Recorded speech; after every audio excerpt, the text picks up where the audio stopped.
We are really excited to have you here today. So my name is Elise, and you've probably been bombarded with emails from me over the last couple of months. And I am the course coordinator of the program here. It is such a delight to have you guys here with us today, and we're really excited for you to start your journey towards becoming an occupational therapist. I've also got Sandra here, and she's going to introduce herself a little bit more shortly. I just thought I'd maybe just tell a bit about myself before we get started. So I am a Queenslander, and I did my degree at James Cook University in North Queensland, so in Townsville. I moved down here to South Australia in 2006 and have worked as an occupational therapist predominantly in the area of mental health. I've done some work in community physical health as well, but predominantly I'm the mental health OT, and I teach most of the content with one of our other colleagues, Simone, who you'll meet a bit later, relating to mental health. I've been at the university for almost 12 years now, so quite a while, and I think you've chosen a great program to study with. I think that you're going to absolutely love your time here with us, and I'm really looking forward to get to know each and every one of you. I'll hand over to Sandra. Thank you. Hi, so I'm Sandra Mortimer. I'm the academic lead of the program, one of the senior lecturers, and your Oc Science topic coordinator, and for many of you, at least two of the groups will be your tutor as well. So you will get to know me quite well over the first semester, which will be great. I use pronouns she, her.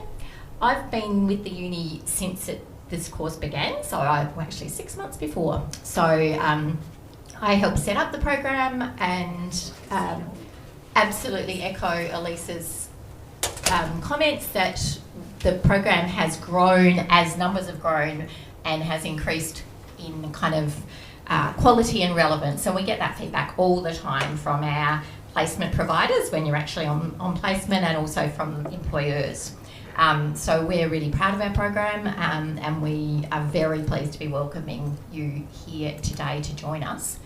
My background is in paediatrics, so working with children and families, and typically I started working with the whole age range up to 18, and then over my 30 years of clinical experience kind of got narrower and narrower and narrower and narrower. So my preferred age of working with children and babies is 0 to 1, but I will go up to 0 to 3 very happily, 0 to 4, 0 to 5.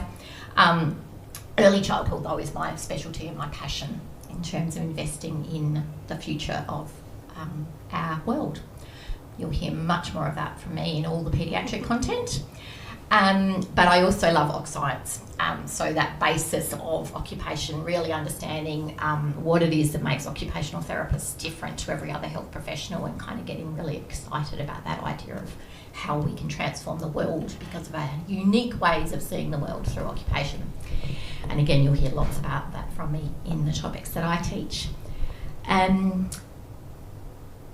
I don't think I need to say anything else about me or my roles, but what I would like to do now is acknowledge that we are here, meeting here today on Kaurna land, and pay my respects to elders, to past, present and emerging, and to any Aboriginal and Torres Strait Islander people who are here present with us. And I know there's a few people watching this recording who may be currently on other Aboriginal or Torres Strait Islander lands, and pay my respects to those people and those lands as well. As occupational therapists, we take our job really seriously around understanding the privilege that it is to work and live on in Australia, and that we know and understand that this always was and always will be Aboriginal land, and that the land was never ceded.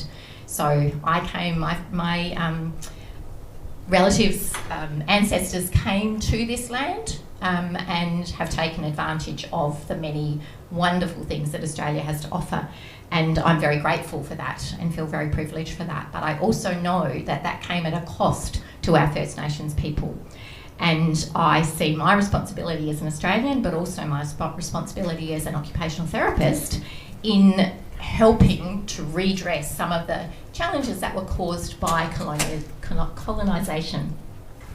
So we do take that responsibility really seriously, and we will encourage you to be thinking about that and the role that you can play as future OTs to help with seeing that and taking responsibility for that. And we also really value in our course different ways of thinking and knowing and understanding the world around us. And again, we're really lucky to call upon knowledges from one of the oldest civilisations on the planet.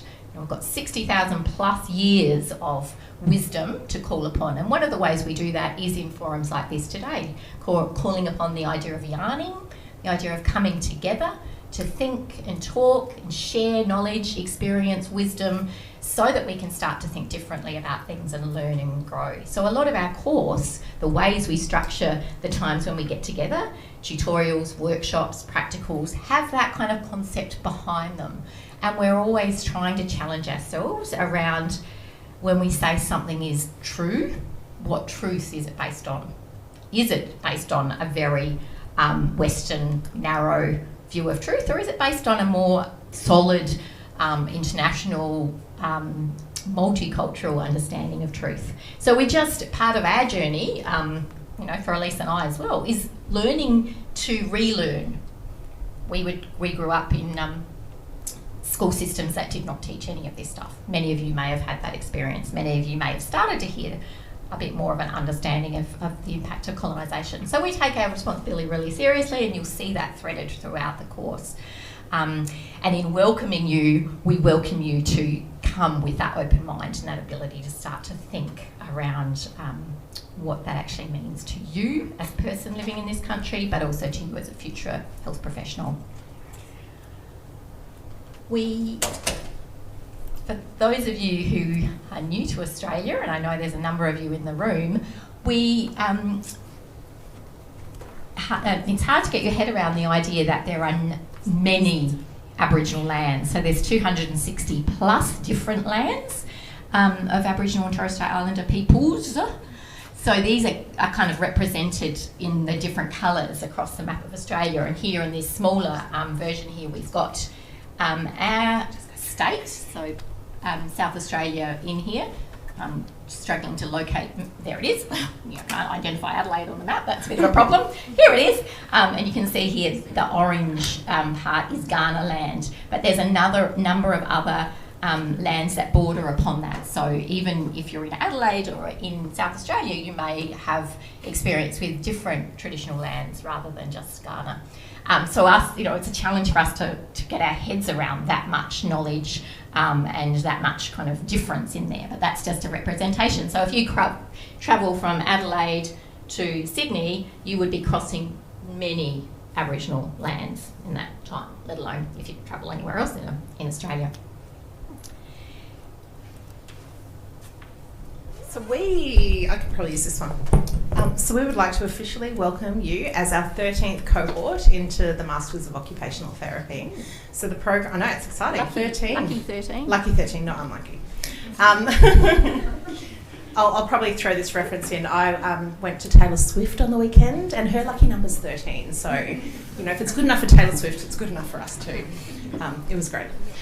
So we are so excited to have you here. Our program started, as Sandra alluded to before, very, very small. We had a cohort of 16, then we jumped down to a cohort of 13, 12? 11, goodness me. 11. Hardly, almost one table's worth. Yeah. You guys would have been too big. And then we've gradually grown from there into the 30s, the 60s, 70s, and you guys are sitting in the 80s. So in the high 80s we're anticipating for your cohort, which is really exciting. I'll talk more about what that looks like and why we're sort of growing as I work through the slides, or we work through the slides today. So, did you want the breakdown of... So we think numbers are not quite final yet, but we've got approximately 18 international students in the cohort, 35 who've come through the BHS MOT program, the 5-year program, and 24 who've come direct entry. So that's a really nice, diverse group of people here coming from different backgrounds and different experiences, which is what we love about the Masters. That brings lots of new ideas and people and experiences into that. So yes, I guess to clarify, we've got three pathways into the program. So we've got a group of students that have done the Bachelor of Health Science here at Flinders and have come into the Masters of Occupational Therapy. So maybe we'll have a bit of a show of hands for the students that are in that pathway. Just have a look around. So those who haven't studied at Flinders, these might be your go-to people to help you out and give you some tips on what Flinders is like, and perhaps figuring out how to use what was Flow, then became Canvas, and now we need to call Flow again. For anyone who just got used to calling it Canvas, it's Flow. Which we'll explain later. We've also then got a group of students that are domestic, who are coming direct entry into Australia. So these are the students that have studied previous degrees, likely from Australia, and their citizenship, for want of a better term, is Australian. So these are our domestic direct entry students. So show of hands. And keep your hand up if you have studied at Flinders previously. So there's a few more of that group that have already studied at Flinders, so a few more faces to ask for help.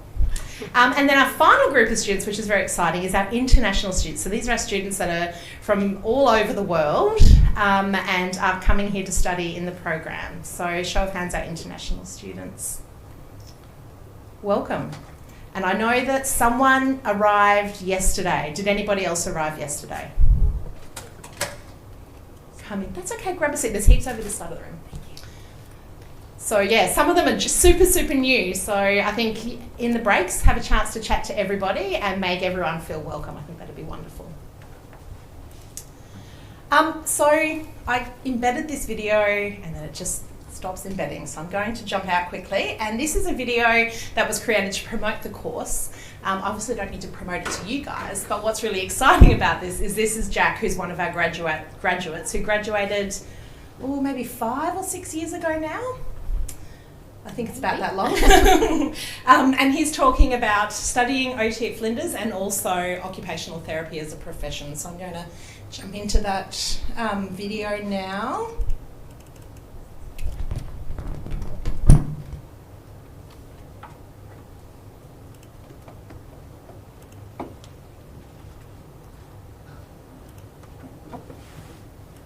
Achieving someone's goals is probably the most satisfying aspect of our work. Whether that goal be small or be big and we've worked over it for 1 month or 12 months, it's rewarding because that's what OT for me is about achieving significant outcomes for our clients. My name is Jack Paul. I'm the Occupational Therapy Team Leader here at NPOT. I studied the Bachelor of Health Science, Master of Occupational Therapy double degree. The OT, in particular the Master's program, presented opportunities that other programs that were available didn't. We got a good grounding in the foundations of health, anatomy, biology, physiology, that then allowed us when we got to the Master's program to really take the practical applications head on and facilitate the best learning process that we could.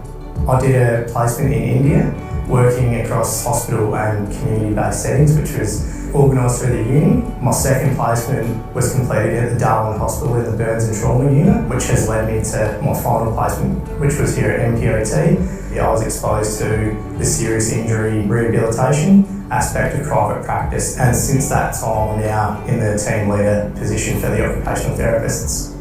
We have been working with Flinders since the very early days of the occupational therapy programme, and we have had a very strong commitment to offering placements to Flinders students, and I'm very happy to say that we do have a solid history of employing graduates.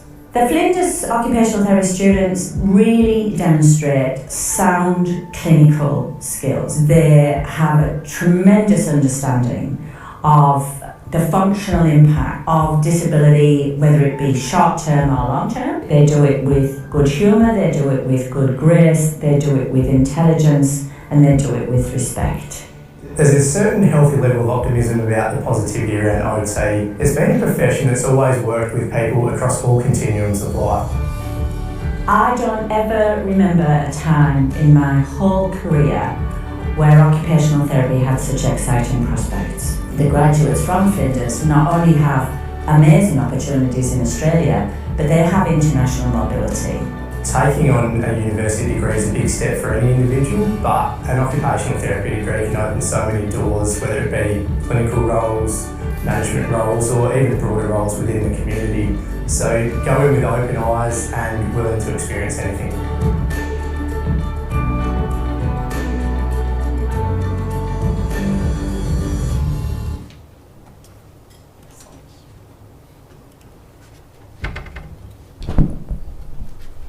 So that video is a couple of years old, but the relevance is still, it's still very relevant. The demand for occupational therapists in the field is astronomical and it's growing every day. So you guys are really stepping into occupational therapy at a time where it's going through massive growth and the job opportunities are phenomenal, I think. It's really exciting.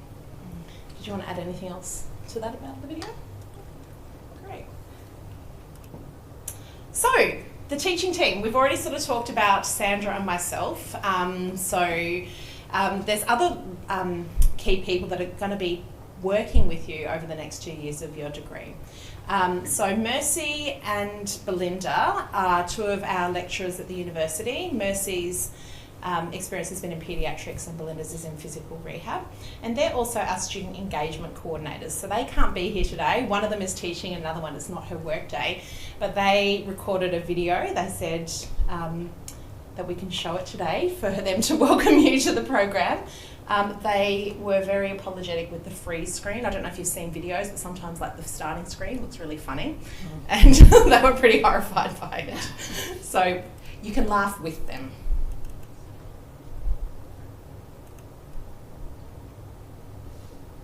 Hi everyone, my name is Mercy. I'm one of the lecturers here with the Occupational Therapy team. You'll be meeting me this year, particularly as we look at children and families content. That's where I primarily teach. As well as that, I am one of your student engagement coordinators. And I'm Belinda Dwyer. Some of you may have come across me in the undergraduate program.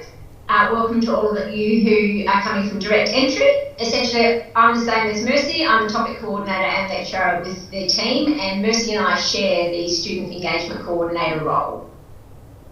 So neither Belinda or I could be at orientation today as we both work part-time and work in other roles as well. But we thought it might be helpful to come on here and explain a little bit around what our role is as student engagement coordinators. So essentially in this role we are here to support you with engaging in uni and the course. We know that transition into a master's degree can be really challenging. It can come with new learning and unexpected things as you learn what a master's looks like compared to an undergraduate. And we know that there are generally lots of things that impact on how well we feel or how capable we feel of engaging with uni. And we are here as an extra support or resource for you to connect with if you are finding that challenging. So that we can come up with some ideas of supports for you or make some referrals through to pathways that might support you with engagement at uni. One of the other things we do is also coordinate the peer mentoring program. This is a program where we set up some peer mentoring between first year master's students and second year master's students. This is something we're working on for this year at the moment, so you'll be hearing more information about that in the coming weeks. So when might you come to us? Your topic coordinators and your tutors are your first point of contact for any course-related queries, so assessment, course material, etc. But, you know, as Mercy said, we understand that life events can actually impact on your engagement and your ability to conduct study in the master's program, and that's essentially where our role comes in. So, for example, if you had an extended illness, you might have had a bereavement, you might have just, life might just be getting in the way of you know, family and work and study, and everything's becoming quite overwhelming. You can just drop in or email us for a confidential chat. As Mercy said, we can then provide you with necessary support and refer you on to additional resources as we see fit, which is a collaborative approach between you and us. The other thing is, obviously, if you do have an event that is impacting upon a number of different topics, and you know, it can be quite onerous to then tell every tutor or every topic coordinator. So we're sort of the one point of contact that then, with your permission, we can then share with the rest of the team. There may also be times where you feel like you have a good relationship with a tutor or a topic coordinator, and they may be naturally the person that you want to chat to first, which is totally fine. But they may at points refer back to us as well if you are needing that extra support. Essentially, if you are wanting to get in touch with us at all over the next couple of years and meet with us in this student engagement role, you can send us an email. We are really happy to make time to meet with you. You don't have to meet with both of us at once. You can contact one of us, and sometimes it might depend on our work days across the week. We cover all 5 days generally. So you'll normally meet with one of us, and we're happy to do that in person, on Teams, whatever is most manageable for you as well. Our email should be in your student handbook, your orientation book, but otherwise you will see us as we teach over the next semester or so as well. So you'll have contact with us face to face too. I think that's everything from us for today. If you have any questions, don't hesitate to reach out. And we look forward to seeing you very soon. We do. Have a great afternoon, everyone. See ya. That was lovely. So that is Mercy and Belinda. So in addition to that, we have Simone, who will be coming in a little bit later today. Simone is our placement education coordinator. So she is the one that's going to be your go-to around placements and placement allocations. And you'll probably get lots of emails from her over the next little while as we start to think about orientation. So not orientation, the observational placement, and also starting to look at what you might need in relation to placements going forward. But I will leave all the details for Simone to talk you through after our morning tea break. So in addition to the leadership team, we've also got, in addition to the leadership team, we've got Stacey George, who is the research lead, and she's doing a lot of work in the research space for occupational therapy and has a team of research occupational therapists that work with her, and I know that when she'll get a chance later in the semester, she'll have it talk to you about what that looks like. We've also got Ali Demott, who is teaching into our program, Kate Hoskins, who you guys will all start to get to know. She's a topic coordinator for one of your first topics, OT Practice 1. And Brad Luxton, who is one of our newer lecturers in the program. He and Mercy were both in your shoes not that long ago. They're graduates from our program. And Brad will be teaching you in a few of the topics as well around physical rehab. Oh, and he's in IPP too, so the interprofessional practice topic you'll be doing with speech paths, physiotherapists and exercise physiologists. That's on the Monday. And as well as my role as teacher, lecturer, as academic lead, I'm responsible for kind of representing the program, ensuring that you meet accreditation, our program meets accreditation, so doing all the outward facing things around building relationships with industry partners and ensuring that they understand what our program is about. And you could hear Marilyn Patterson from MPOT talking about her perspective of our program, and having those relationships with the real people out there who offer placements and employ you is incredibly important to making sure that you have a really successful experience and you end up getting a job. So that's part of my job, to do that alongside Simone, who then actually brings that down to a placement opportunity for you. So we do a lot of that kind of external facing and ensuring that the program is really high quality, and that overall advocacy and leadership within the college as well for what we need as OTs. And then as Elise, as the course coordinator, is responsible for the overall teaching quality of the programs within that, the topics within that. So we all work together. We work particularly closely together, but as a leadership team with Mercy, Belinda and Simone, we work very closely together, and you'll find that as a hallmark of OTs generally, but certainly within this program as well, that we are extremely collaborative.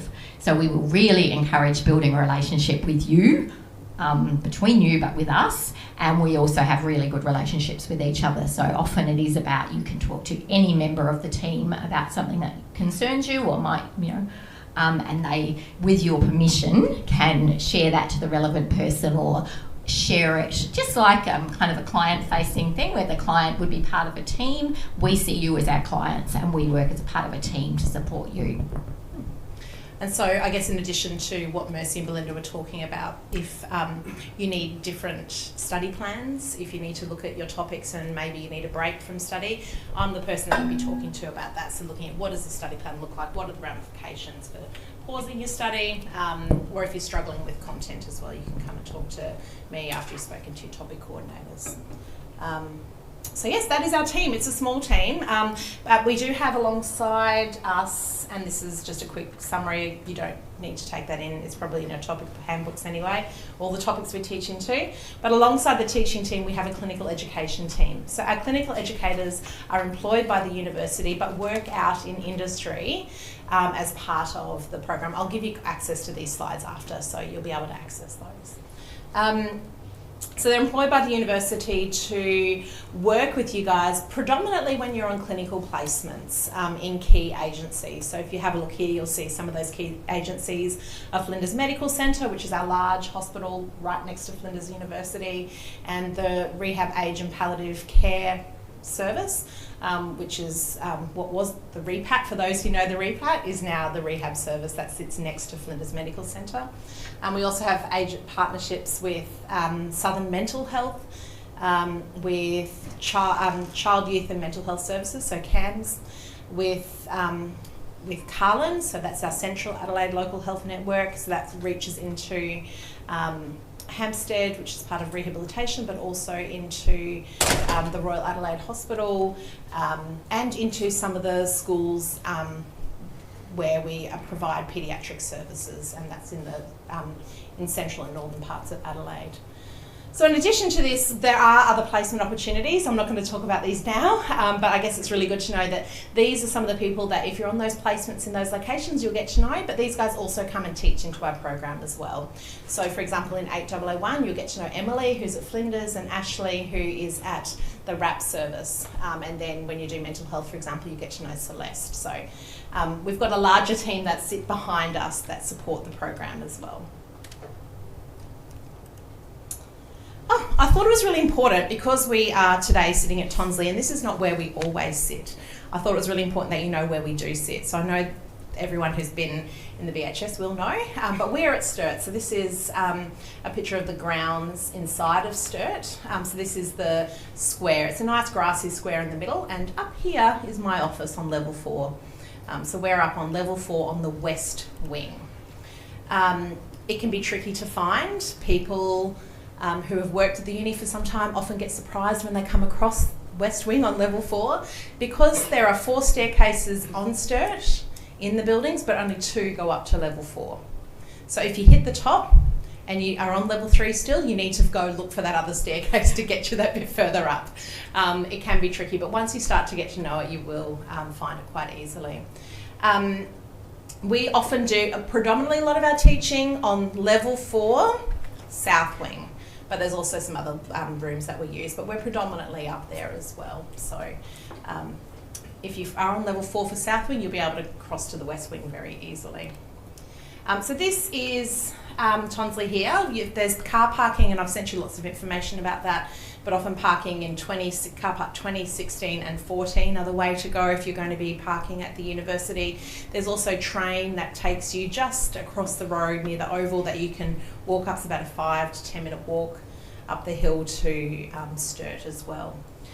One of the things that I find useful in knowing my way and knowing where I am at Sturt is to just think about the fact that we've got a West Wing, a South Wing, a North Wing and a East Wing, and each one of those wings is in the direction of North, South, East and West.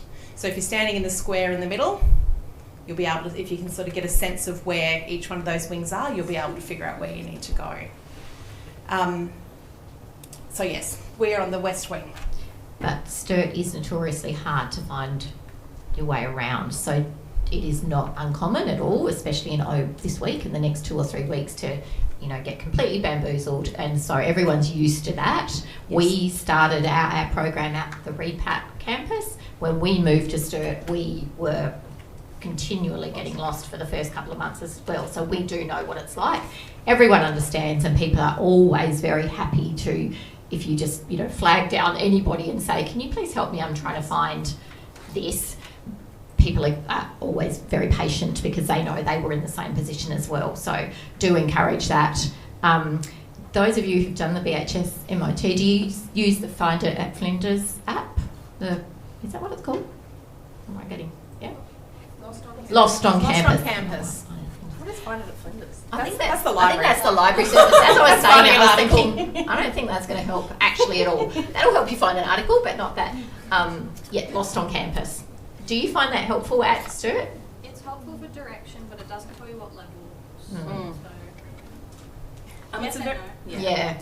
Okay. I think if you've got a room, say N332AB, N means you're on the north wing.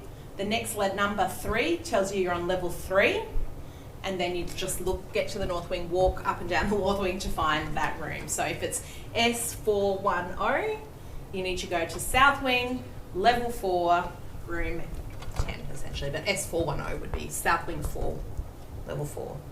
So that's generally how I always find it easy. Look for the letter, then the first number, it'll tell you the wing and the level. Probably just, for the first week or so, just give yourself a bit of time, get to campus a little bit early so you can find the rooms. Maybe in the break, it'd be great if you are new here to get some tips around things like parking and, because I know it can be really busy in the first couple of weeks as everyone starts to figure out how they're going to get to uni.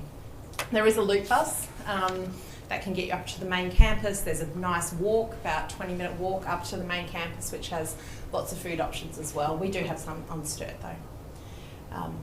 But we're over here today because we didn't have a room at Sturt that was actually going to fit everybody in it. So that's why we're here today. And we do, I think in the first year, but a lot I do of teaching here.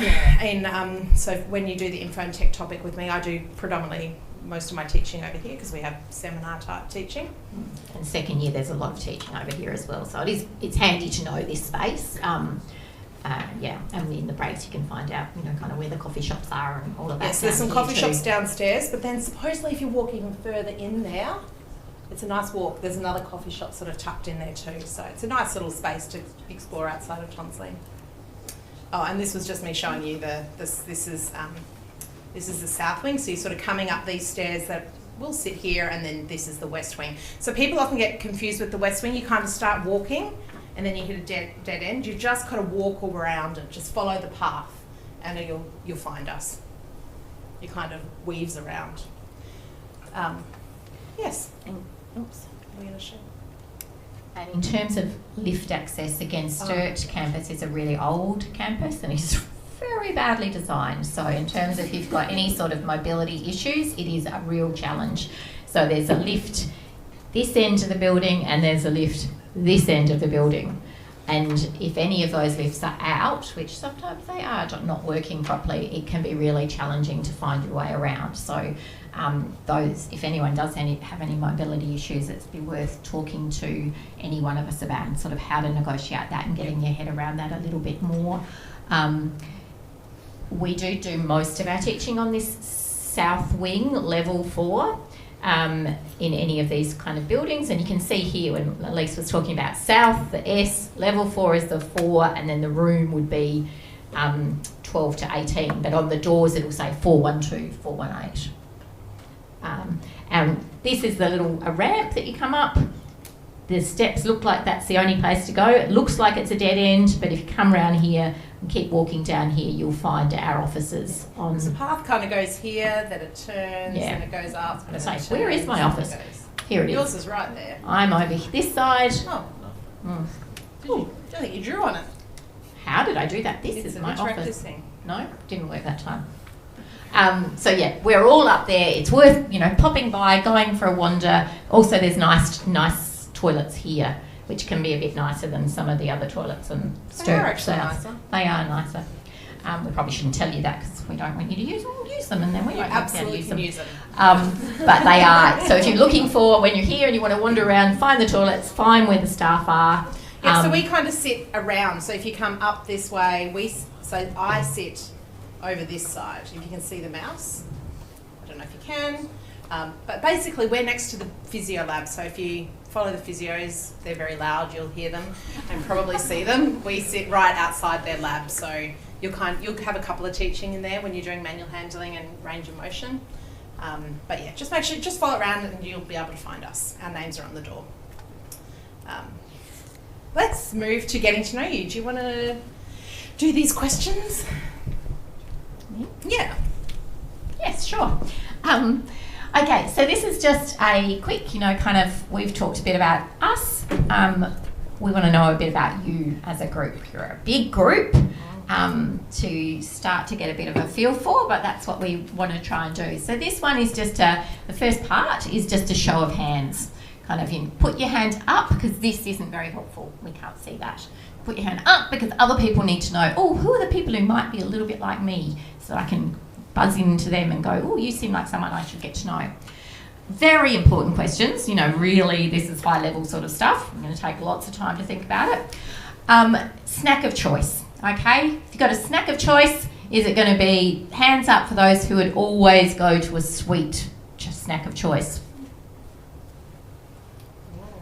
Okay, I've got. It's not quite as many as I thought. It's a big group. Okay, so who'd go for a savoury snack of choice? Yeah, I thought that's more, almost half and half. I cannot get my head around that concept. It's just sweet all the way. Next one, very important.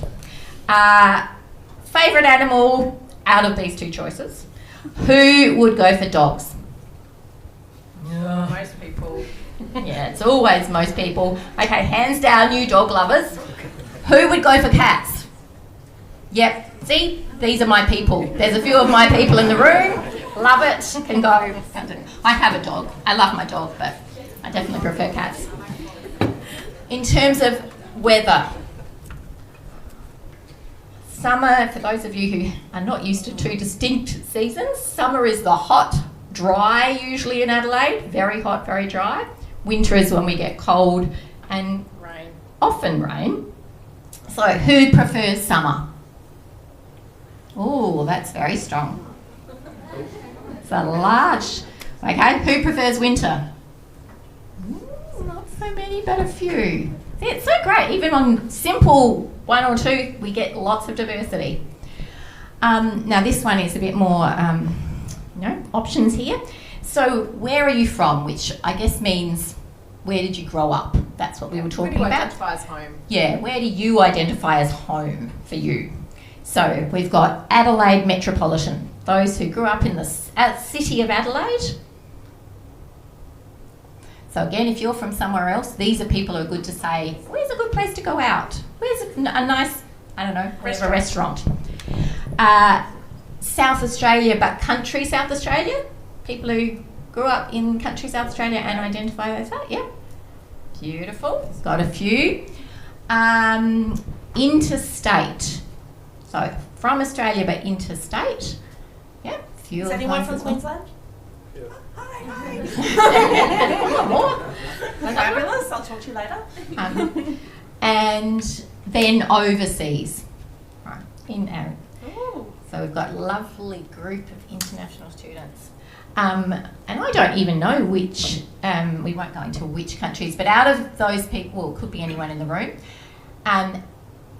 interested in, I'm always very, very envious of people who speak more than one language, because I don't. I lived in the Netherlands for a year and I spoke fluent Dutch by the end of that, but I have not kept it up. So how many people in the room speak, now how do I work this down? More than one language, raise your hand. Yeah. So if you speak more than one language, raise your hand. Yeah. Keep it up if you speak more than two. So 3 or more. Ooh, 4 or more. Yeah, this is where we start to get really envious. Have you got 4 languages? 3. Okay. So 3 is the top. Okay, Excellent. so amazing. And if English isn't your main language, then that's why we all have to be very, very understanding of people for whom English is not their first language, because they have brains that can cope with multiple languages and are now trying to learn and study in a language that isn't their most original language. Okay, that gives us a very, overall sense of who we are in the room, and you'll get to do lots of these sorts of things as you're getting to know each other in the different classes that you go to. But now we're going to do a bit more of an actual connection with people, and now that you know the cat lovers, you might try and seek out a cat lover to do this next exercise with. But looking on your mobile phone, check your home screen and see if that is a photo that represents you and is appropriate to share. Otherwise, select one that is. So I'll give you a moment to kind of tidy up your home screen just in case. And we want you to go seek out and speak to people you don't know. So for the students that have done the Bachelor of Health Science and got lots of friends around them, get to know some of the other people in the room. Introduce yourself to someone new. So you're choosing a picture. Hello. No, Can someone do the whistle? We always have one student that can do a good whistle. Is there a whistler in the room? Good. Different technique, but still effective. Yep, you will be our go-to. Thank you. So you've got your photo on your what's it called? Phone that you're happy to share that represents something about you. Now you're going to find at least, how long are we giving this? Oh, I think 10 minutes. So I reckon, let's say 4 other people. Yeah, you've got to try 4 other people you have not seen or met before. Show them your home screen, talk about why it's significant to you and find out why theirs is significant to them. And introduce yourself too. But someone you don't know, we want 4 new connections. We're going to put the timer on and you have 10 minutes. Connecting. Ready, set, go. Go!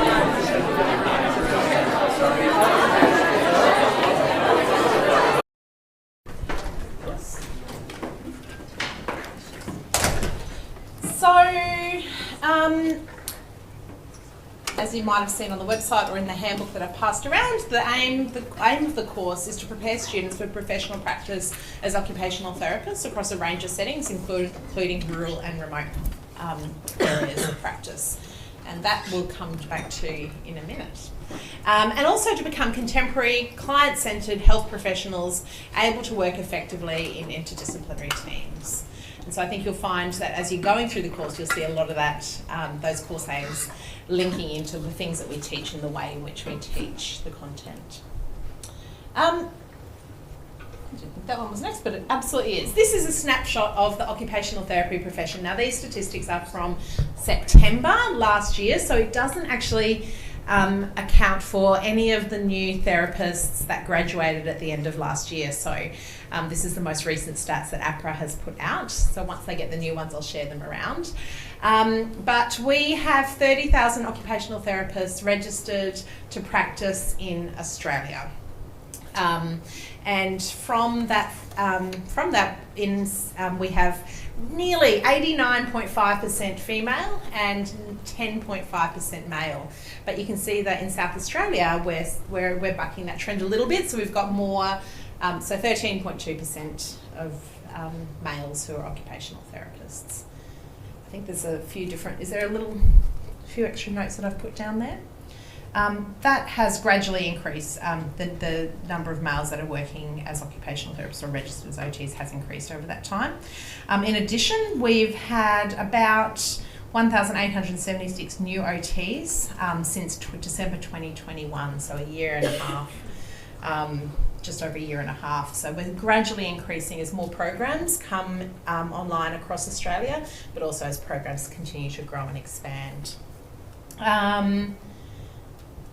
Oh, well, that's higher. That's higher. 2,669 new therapists that are registered to work in OT between December 2021 and September 2023, so that's 21 months. So I will send through the new statistics once we get them from APRA. They should be out any day now.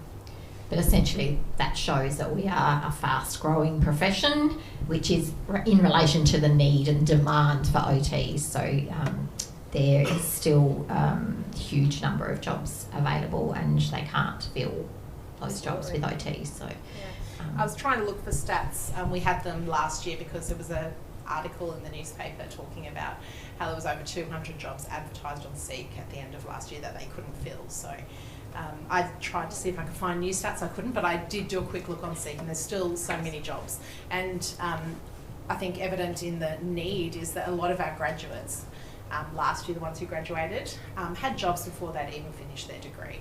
And that tends to be the trend that we're seeing repeatedly. As you can see in the second table, we've also got a peak of occupational therapists that are sitting around that 25 to 30 year age, and it slowly peters down from there. And that that graph has looked the same for, I think, 20 something years. That's what it looked like, I think, when I was a new graduate therapist. And so we often get that peak and the tapering off. As you can sort of tell, we are a female-dominated profession, and so we tend to have people that either stop working or work part-time, and so we have a reduced number of OTs that are working in the field because some of them decide to take time out to raise children. But also, obviously, that peak is happening because we're getting more and more graduates coming out every year in that age category, which is where you guys will sit when you graduate. Here, looking a little bit further, so we have 2,370 registered occupational therapists in South Australia. Again, I'd anticipate that number to go up a couple of hundred based on the graduates that came out last year across the 2 universities that were graduating students. From that, we have just shy of 2,000 females and just over 300 males that sit in that age category, which is really exciting to see. Some unique features of our course. We are really proud of the way that our course has been developed, and some of the things that we're really proud of are the points that I'm going to talk about here. So Sandra, feel free to jump in as well. We have a strong focus in making sure that we do have the lived experience voice within the degree, and that happens from basically week 1 when you come and start university next week. We have a consumer advisory group that are people that have lived experiences of accessing occupational therapy services that provide input into our degree. They give us insight into the things that they think are important for you guys to know as occupational therapists or future occupational therapists. And also teach into our curriculum as well. So over the next 2 years, you'll have some of our members of the Consumer Advisory Group come and talk to you and teach you about what it's like to live with health conditions, but also how to work as occupational therapists, which is really exciting. Do you want anything else? Interprofessional practice is a strong focus in the degree. So next week you'll be starting REHB 8101, which is the interprofessional practice topic that I mentioned before. So this topic is taught with physiotherapy and speech pathology students, and this year we're having our exercise physiology students join the cohort, which is very, very exciting. So this is a great chance for you to start learning alongside peers who will be your colleagues when you're graduating in 2 short years' time. We also have opportunities in 8001, which is OT Practice 1 that you'll be doing with Kate, to connect with other students to learn about doing occupational history interviews. So you'll connect with our dietetic students in the university and look at doing initial interviews with them, which is really exciting. And then in 8004, which is a second year topic that you'll do at the beginning of next year, you'll connect with our optometry students and actually look at vision assessments and learn alongside each other. So you'll be teaching the optometry students about the functional implications of vision impairment, and they'll be talking to you about how do we actually assess vision impairment. So it's a great chance for that reciprocal learning, thank you. It's a long day. So it's very, very exciting. We also have great partnerships, as I've talked to before, for our placements. I won't go into much more detail about that because Simone will talk about it.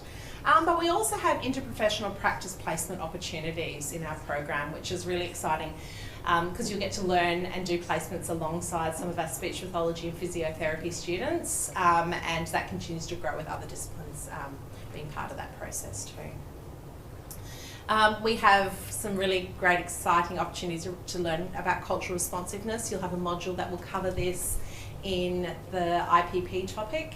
But we also are really lucky to have Auntie Janice, who's an Aboriginal elder that comes in and teaches you basket weaving, and we get to think about that occupation and learn from Auntie Janice about basket weaving and what that means to her and the other elders that come in with her, and we get to think about the process of learning that in the yarning space.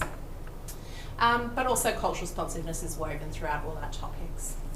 And therapeutic communication is another hallmark of our course, and this is probably the skill that we hear the most, get the most feedback from graduates and also our employers, is the communication skills that you will all graduate with and how you use those skills to connect with the clients that you're going to be working with. So next week you'll start learning about therapeutic communication in the interprofessional practice topic, and we will build on that in the occupational therapy topics, including clinical placement.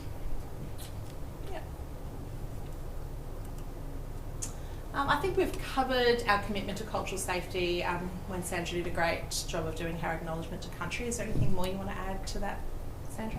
And one of the ways that we will be trying to model and encourage you to be thinking about is the language that we use when we're talking about Aboriginal and Torres Strait Islander peoples. So we have a kind of policy on appropriate terminology, which has been developed alongside members of the community and our Aboriginal and Torres Strait Islander colleagues that we have. It's in the handbook that you would have all received. So your handbook is your go-to for absolutely everything, and the language guide is in that. And we will be holding you accountable for the way that you use that language and the way you write with that language. So make sure that you kind of read that through and think about it, because that's one of the very real ways we can show respect and think about showing that cultural responsiveness. The rest of that I think I've already covered when I talked earlier. So as you may or may not know, our program is accredited, so we do need to be accredited to be able to teach this program. We went through accreditation in November last year and were given an additional 5 years for our accreditation. So there was great feedback from our accreditors about the program, and the things that they did highlight were specifically our therapeutic communication as being a really strong point of difference for our program here at Flinders University. So they talk, a panel comes, an external panel comes and looks at documents that we have, the evidence that we produce, but then they also interview current students, past students, employers, partners, so a huge range of people we had to organise and have available for them to talk to over 3 days of a site visit. And they then look at all, look at that again. So there's lots of cross-checking to make sure we're not just telling them something, but there is proof. And they were overwhelmingly positive around those messages that came through about the work that we were doing, our work with consumers, and that was very authentic and real. Our beginning journey on our work towards cultural responsiveness, and really recognising that we've got a lot of work to do in that space, but we're doing that in a really appropriate way. And as Elise said, definitely the comment that came through time and time again was the quality of the communication. And when we talk about therapeutic communication, it's not just the basic communication, it's the level of communication when things are going wrong, when there's lots of emotion, when people are upset, angry, frustrated, because the reality is health professionals is we're often working with people who are at those points of great stress in their lives. We need to be able to handle that emotion. So that's kind of what we're talking about when we mean therapeutic communication. So our program is accredited with the OT Board of Australia, and that allows you to get registration with APRA, but also allows you to get registration. We'll travel internationally with it, so it then is recognised by the World Federation of Occupational Therapists. It's really important to know. So there's also the occupational therapy competency standards. I won't go into much detail about this because you will learn about this in your first few weeks of the degree, but it's important to know that these are the essential skills that occupational therapists need to be have to develop, so students need to develop, but also demonstrate as part of clinical practice. And if you look in all the topic handbooks that we've developed, all of the learning outcomes for each topic is mapped against those competency standards. So you can see then why we might be teaching certain things and see how that links into professional practice as an occupational therapist. I've mentioned registration. So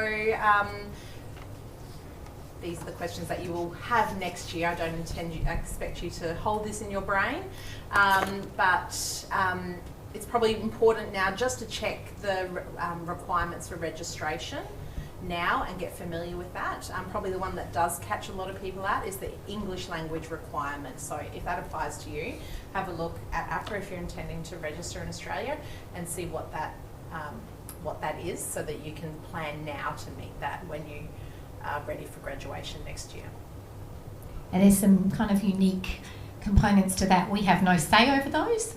We can graduate you knowing you've met the requirements, the competency standards, the requirements from our course, but APRA have another level of scrutiny that they put into that. So yeah, absolutely, every single one of you, go on that website, have a look, because we have had students who, for various reasons, but often it's about international travel or living in a country even for a short period of time, can affect some of the criteria. We don't try and get our heads around that because it changes, and we would hate to give you the wrong advice, but we do encourage you to look at that. And next year in about early July, we have Daniel from APRA comes and talks in a lot of detail about it, and you can got the opportunity to ask questions, but we just want you to flag if there might be an issue for you earlier, because if it's in June or July next year and there's a problem, it doesn't give you a lot of time to get it sorted before you would be finish the course in December and wanting to get registered. And those are those ones that hold up registration for somebody and then therefore hold them up being able to get a job. There's other things in there around past criminal histories and also health issues that may impact on clinical practice. So it's really important that everybody has a look at what they are, so that you are well informed around what that looks like for your registration next year. I've talked about this, I think. So our employment outcomes are amazing. All our graduates do get jobs and really have been successful repeatedly in winning some of the highly sought after jobs that sit within government services as well. So some of the internship programs that they run within Carlin, which is the Central Adelaide Local Health Network, Sarlin, which is Southern Adelaide Local Health Network, and also within private practice services. So we will also have the opportunity next year, when you're getting closer to graduation, to have some of our graduates come back and talk to you all about what that first year of practice is like and the job hunting process as well. So, yeah. And you also have representatives from all the local health networks, the major OT employers come and talk, and private practice reps come and talk. So they say specifically the sorts of things that they're looking for in your application or in your interview, so that you can be really, really well prepared, and also help yourselves know which sort of job you really want to go for and what that means, because you're in such a unique position where there will be more jobs for you than there are here that are graduating. So you are in the position of being in the driver's seat of that, and you don't need to just take a job. You have to pick the job that actually works best for you, which our students are now finding quite stressful. It used to be 10 years ago, it was like, will I get a job? Now it's, will I choose the right job out of the many options that are available to me? So nice position to be in, but it does bring different stressors, which we address in seminars next year. So you get lots of support in that process, so that you can feel comfortable, or a little bit more comfortable in making that decision. So probably something for next year to worry about, but I guess just it's good to know that the jobs are out there. If you're interested, having a look on SEEK, having a look on SA Health employment websites, you'll see the types of jobs that are out there. It might give you a bit of a thought about what occupational therapy area you might want to work in as well. Just on that, I was just talking to some colleagues earlier this week around trying now, and I just thought then I should talk to you guys about it while we're talking, is the idea of not feeling that you need to accept the first job, because we are finding employers are getting very wise on the fact that there's a big market out there. So they want to get you as early as possible. So even in your first placement, people were being offered jobs after their first clinical placement. And of course, that's a really nice reflection of your skill, you know, how you've done on placement. But people have been accepting jobs.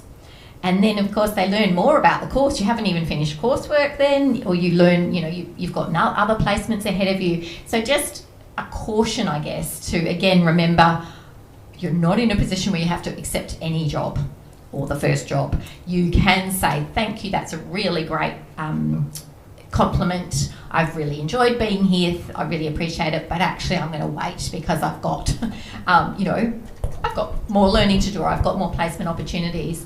And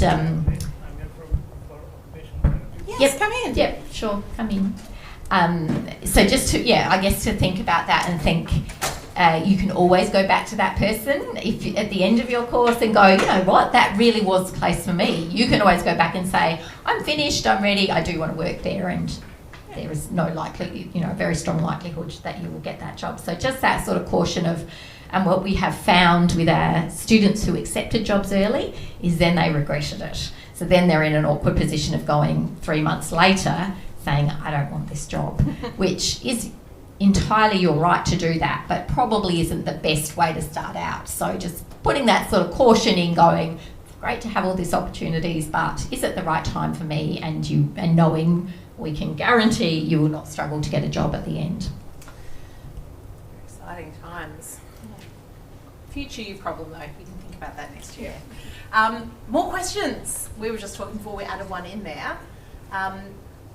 To get to know you, we would love to know, for a show of hands, who has a relative that is an occupational therapist? Ooh.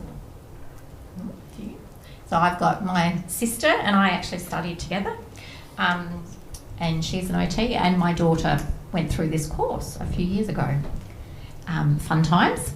And she's graduated working as a paediatric OT. So we've got one. So those others of you who've got relatives? Who has a parent that's an OT? Excellent. Who has a sibling who's an OT? So aunt or uncle that's an OT? Yeah. Yep. Excellent. Anything I haven't mentioned? I've got a cousin. A cousin? I said parent, I didn't say mum. Oh, that's good. I was thinking, I said mum. I was worried I said a mum who's an OT, but I said a parent, so that was good. I wasn't being awful. And trying to be, non-gender neutral, even though we have a very highly proportion of female OTs. We do try to not say she all the time, and please hold us to account, Absolutely. Especially the non-she's in the room. Yes. Hold us to account if we do that by default. That's exciting though. Yeah. A few OTs people who've got OTs in the room. Yep. Then the next part of that was, You guys getting up and getting a chance to mingle again. So we're going to give you another 5 to 10 minutes to talk about the points of what is your experience with OT, and do you have an area that you think you'd like to work in when you graduate. So we'd love you to talk to people that you haven't already spoken to earlier, and we'll give you 5 or so minutes. We'll see how the conversation's going to get up, speak to some new people, but this time you get to talk about occupational therapy. if you haven't signed in or got your name tag yet, the sign-in sheet's here, so please take the opportunity to do that as well. And we'll put the timer on again. So new people, new connections. And it's fine if you haven't had any experience with OT, but if you have, what is it? Of course.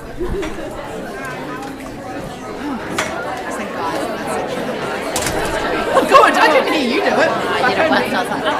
I think I did it this morning, but when I said it then, I was like, oh damn, I did it. It's really hard when I said this morning. I didn't say that, but thank God. I was like, oh, did I just say that?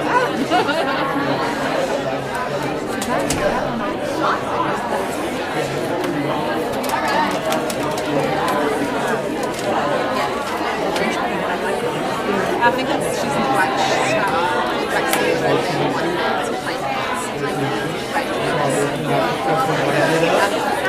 when I saw her, I thought, oh my God, but it must have been that I just saw her.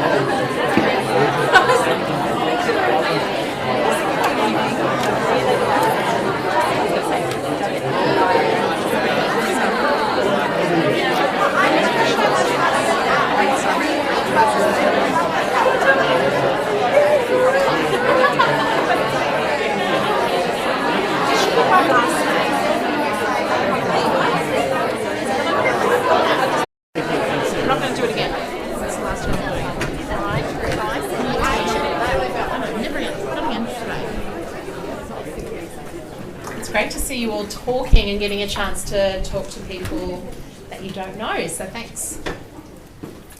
So we'll get into some more information. So I know that I've sent everyone the course handbook.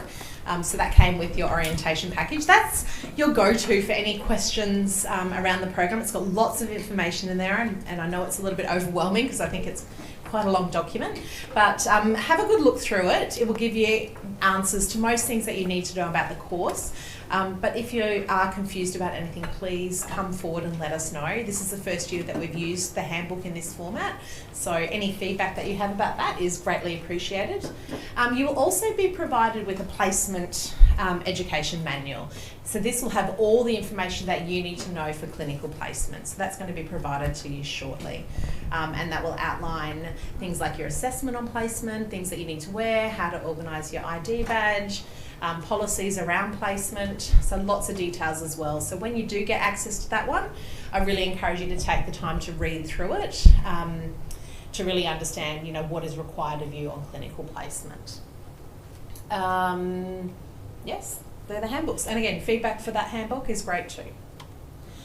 This is our course structure. So over the next 2 years, you'll be working through lots of topics as you work towards completing the master's program. This was in the orientation package, and this is also in the course handbook that I gave you. So this semester you have got 3 topics, one 9-unit topic, which is the equivalent of 2 4.5 units, so it's like a double topic, which is 8001.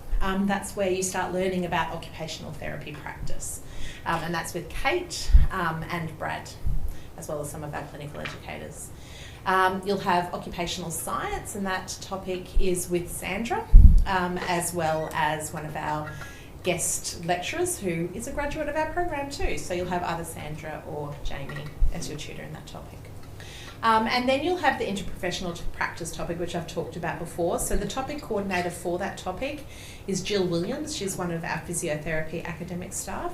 But we do have occupational therapists teaching into that, and you'll have Sandra and I coming in and teaching the cultural responsive workshop alongside our colleagues. So that's semester 1. We then jump into semester 2, which will start early. So I think I'm going into this in a minute. But that semester you'll have OT Practice 2, and that's a chance to really start to apply those skills that you learned in OT Practice 1 into clinical practice areas. So what's occupational therapy practice look like in paediatrics, so working with children and families, and in mental health and in rehab and in acute hospitals, in working with communities. We then also at the same time you'll do information and technology in OT practice with myself, and this is looking at how we use different forms of technology as part of our occupational therapy practice. At the end of the semester you'll go on your first 8-week placement. Second year you'll come back in January and you will do OT Practice 3 and 4. So OT Practice 3 is a topic all about physical and cognitive rehabilitation. And OT Practice 4 you'll do with Sandra and myself, and Mercy and Simone.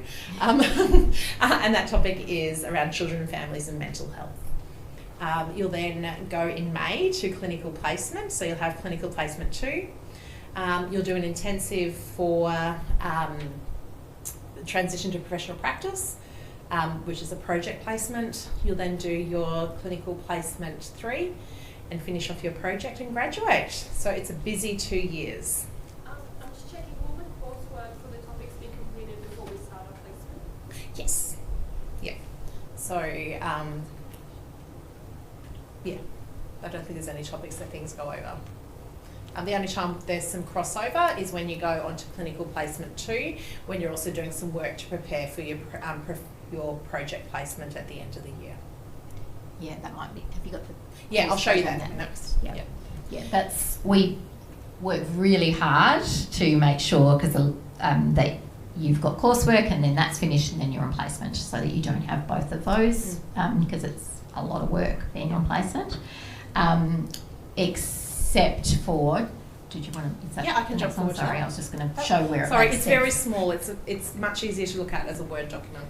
Elise will go through this with more detail, but here, the last 6 weeks of your topic, you do TPP project, Transition to Professional Practice project. You start that here in July. There's a 2-week intensive. and there will be the opportunity to do 2 or 3 meetings with your project supervisor during your placement during your placement. Clinical placement 3. So that might be 2 or 3 times you're doing a little bit of work on your project while on placement, but that is, we talk a lot about that in the intensive, about keeping that very, very contained. It just might be that there's only, the only time to meet with them or to see a group or to see something happens in here, because 6 weeks is a very short time to complete a project. But other than that, coursework is finished, coursework's all in the green before placement, which is in the blue. So probably the only time where you will be on placement when you're doing coursework is the observational placement that you're going to be doing in a few weeks' time. So as Sandra mentioned before, the green is all your coursework on here and the blue is clinical placement. So probably the biggest thing to notice, and probably it's going to be great to have a look at this in the course handbook because it's a bit easier to read. But the big thing to note is this semester is the only time that the semester starts at the normal semester time. So I know lots of you were probably used to nice big breaks in the middle of the year and nice big summer holidays. That's done. You don't have that anymore. I'm really sorry. Welcome to the world where you have 4 weeks of holiday a year. We're preparing you for real clinical work, your jobs in the future. So you will start in this semester, obviously next week, which is the normal semester start times. You'll note that in the middle of the year, depending on if you do the placement blocks here, and we're hoping everyone can get their placements happening here in April. We've got this last placement block here for anyone who doesn't meet compliance. So this is just a backup plan. So, which is here. So you have got potentially 2 weeks off here, 1 week here, depending on where your placement is. Then there's a 1 week semester break, and you can't see it, but you finish in December, and you come back to uni next year on the 5th week of the this is this year's dates, but we've got the 22nd of January, so whatever that kind of links to, 21st of January, whatever that is, how that moves. So yeah, we currently right now are in like week 5 of teaching. So Sandra and I have been teaching for 5 weeks already. Forever. It's already forever. I know, it feels like forever. But probably the biggest thing to note is that you can't have a nice big holiday over Christmas. You need to be coming back for teaching or for class. We need to come back for teaching. You come for class in January. So sorry if anyone has big, amazing holiday plans in January. And we can't stress this enough. Every year we stress it. Every year somebody goes, I planned an overseas holiday. I'm getting married. I did this, I did that, and I won't be back until week 3. And if you come back in week 3 of the second year, you've missed an entire module and a prac exam. That's done and dusted in the first 3 weeks of term. So it is. We're not saying it to be mean. We're not saying to say it's not that big a deal, it inconveniences us slightly. We're saying it will inconvenience you so much. And if you are behind the 8 ball, if you are already sort of struggling to catch up, this time will be very hard. Students, we've got some of our second years coming, they are experiencing 5 weeks in at the moment, and they'll talk to you about the fact that it is 2 topics, big content. Every time you do something for 4 hours, that is the only time you will do it. Then you move on to the next area of practice. Then you move on to the next area of practice. Then you move on to the next area of practice. So it's a lot of processing. We know that it works. And not to scare you, it is busy, but you know, we've been doing this for 13 years. It does work, yeah. But if you miss a huge chunk of it, it's going to be really tricky to catch up. So we can't stress enough the importance of you not taking a nice big break in December and January, expecting to come back to uni at the big end of February. And tell all your family members now that you will not be available over this normally large break, here to here, for big celebrations, because if there's any chance that something can be optional, you really need to go home to your loved ones and say, please do not do it then. tell them that it's different to what they've been used to for you with holidays in uni. We will, if you get sick, it's a very different story. You know, things happen. Sickness, accidents, whatever. Then we will work really hard to try and help you catch up. If you have chosen to go on a holiday and come back 3 weeks late, that is not our responsibility to work with you to help you catch up. There's a lot of you. We will be putting our effort into those of you who have genuine reasons for not being able to come to class. If you've made a choice to not come to class, that's on you. The work's there, you need to make it up.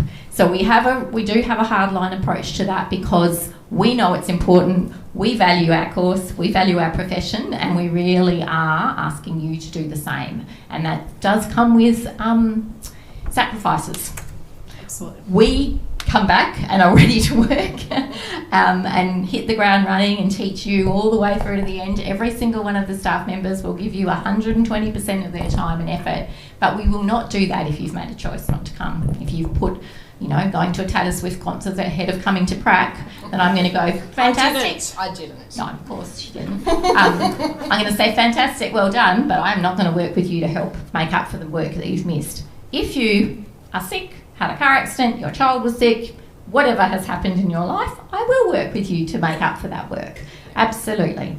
Can't stress it enough how important that is to be very aware of when you need to come back and get those things in your diary and communicate it to the people around you so that the next 2 years you can really prioritise this course because it's going to go really, really fast.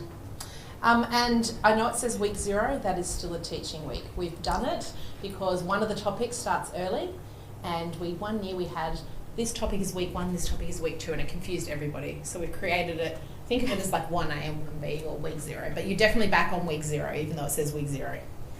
It means something. Sandra doesn't love it. I don't like it at all. But she only has to deal with it for 1 week, and we're in week 1. So we're in week 0, guys. How great is that? But yeah, week 0 is a teaching week. So don't think just because it's 0 we're kind of weird and we screwed up the numbers. It's there for a reason.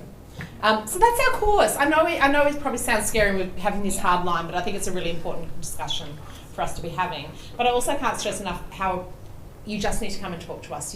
We are approachable, even though it may sound like we're being cranky right now. But yeah, if something happens, just keep those lines of communication open and come and speak to us because we're really happy to help you and work with you to the best of our ability. And we've had students who've had things that have come up beyond their control who have approached us and it's worked out fine because we can work out. We've got students going, having surgery at the moment. You can't control the date of your surgery. We completely get that. We will work around that. On the flip side, we've had students that have gone through big things and not told us, which has made it really hard for us to support them as well. We want to help you guys get out there and graduate, but we can only do it if you tell us what we need to know to help you get there. So yeah, I think we've stressed that point. Are there any questions around anything that we've said so far? Because I know it's a lot of content coming at you. Feel free to ask questions along the way if you have got questions. I'll just flip back to this one. So this is roughly what your semester kind of looks like. It will change, but generally Monday is the interprofessional practice topic. Tuesday is a topic for occupational science. And then Thursday or Friday is going to be your prac classes for 8001. So that's what your first week and most of your semester is going to look like. So lectures, unless you have a room attached to it, it is pre-recorded. So it's in your timetable. You've got time there that is set aside for you to watch that if you want to watch it then. You don't have to watch it at that time. You can watch it at a different time. But we just wanted to make you really aware that, for example, for 8001, you've got 3 hours of lectures each week. So that's why it's in there.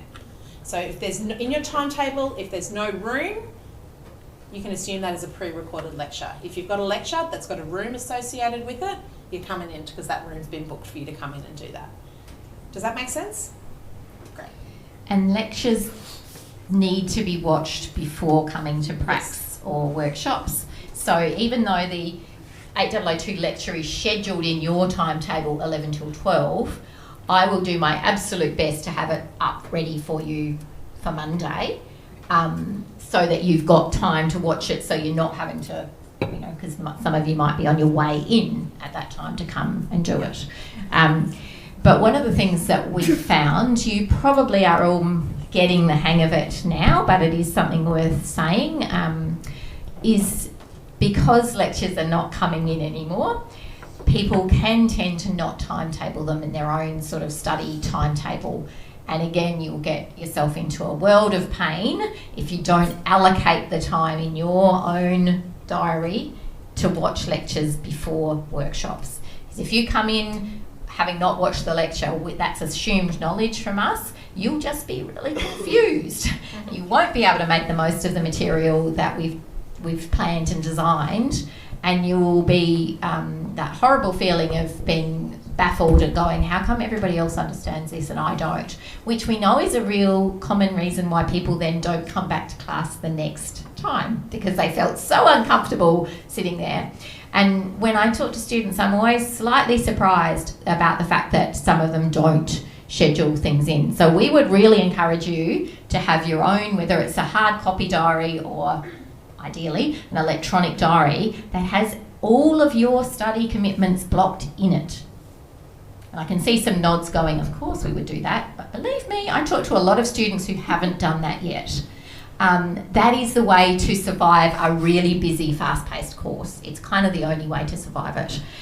So if you haven't been in the habit of doing that because you are amazing and can keep everything in your brain, I would say that your brain probably will hit overload fairly quickly this year and definitely next year. So get into the habit of putting it in there so that you can definitely block out the times to watch lectures. And on top of watching lectures, again, for your undergrads, you might have been able to just sort of skim read the preparation and come in and just work it out because you've had enough time, you're smart. Different level of content often in masters, and more complexity is required. So if there's preparation, again, you need to block out the time to do it. You need to, you might not be able to read an article and go, that made total sense to me. You might have to go, what the heck?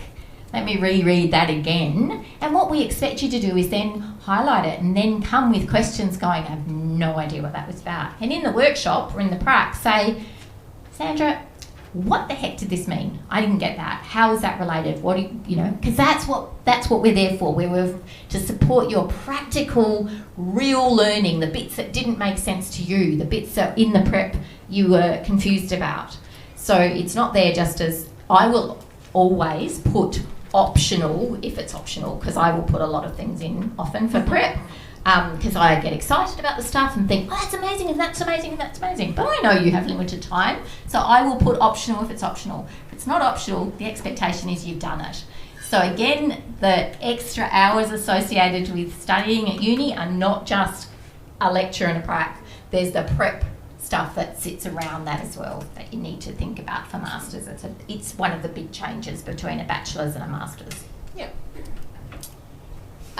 So I guess as part of that, we do have an expectation that you come to face-to-face or online live classes. A lot of the stuff that we are teaching doesn't sit well in a hybrid space. We did give that a go, and because we have a practical nature of our teaching and our profession, but also we have interactive classes, they're not didactic, it's better for you to actually be there. So if the class attendance is there, you do need to come.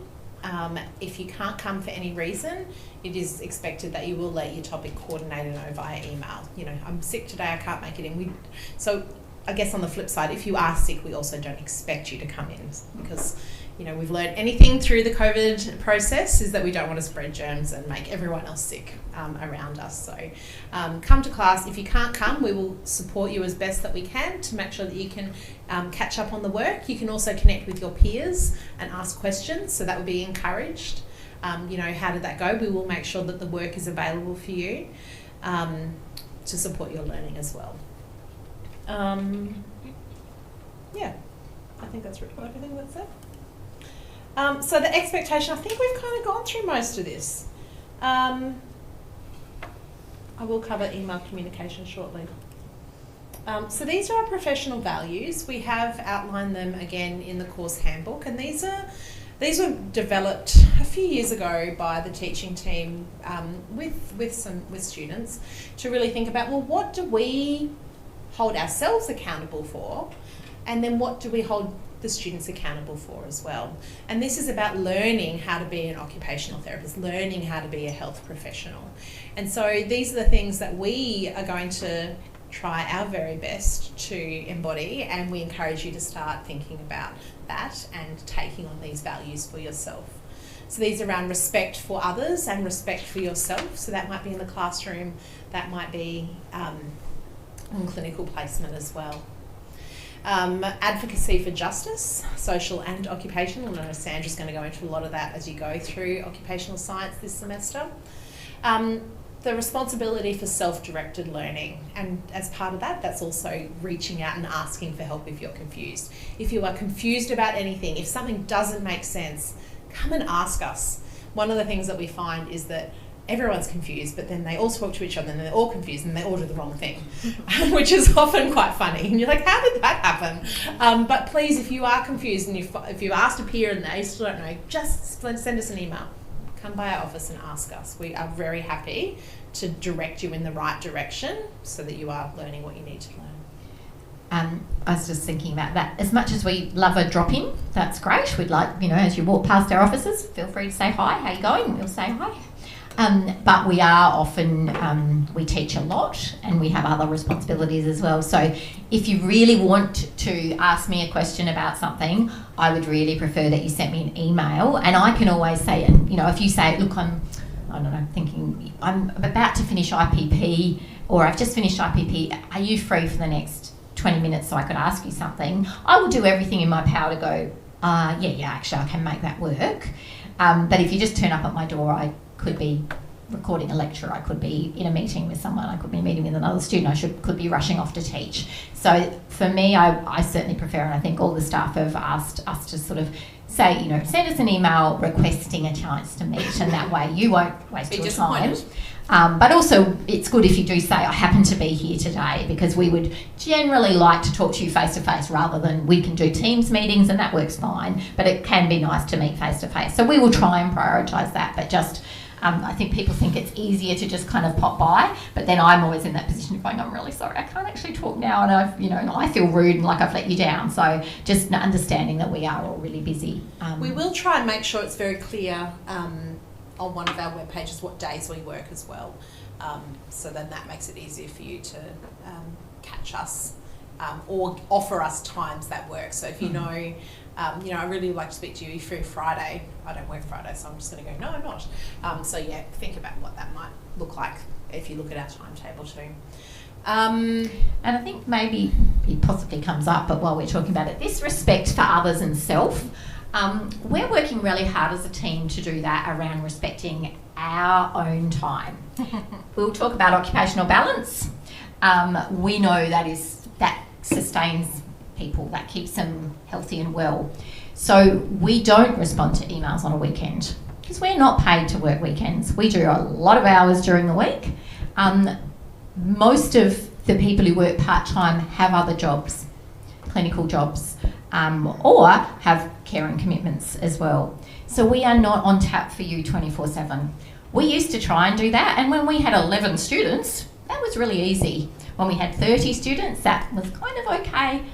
It's impossible. So for a while there, we ran ourselves into the ground. We were getting sick, we were struggling, we were kind of going, well, what is this about? So as a team, we've really reflected on this and gone, we wouldn't do this if we were working clinically. Why are we doing it in an academic setting? So we've been trying to put in boundaries around respecting ourselves and what we need about the times and availabilities that we have, so that when we're at work, we will give you 120%, but we will not respond to emails. And Simone was just giving an example of someone sending an email Friday at sort of 6 p.m.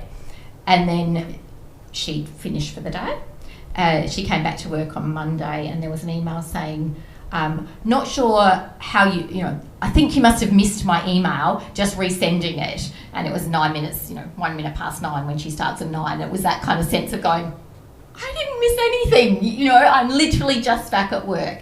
So we get that that's not how it works for you. You do have hours of time you have to, as students, you work differently, but please just remember that we are as paid people, and when you're on placement, we will encourage you to do the same, and certainly when you're working as professional OTs, you have to put in those boundaries to prevent burnout.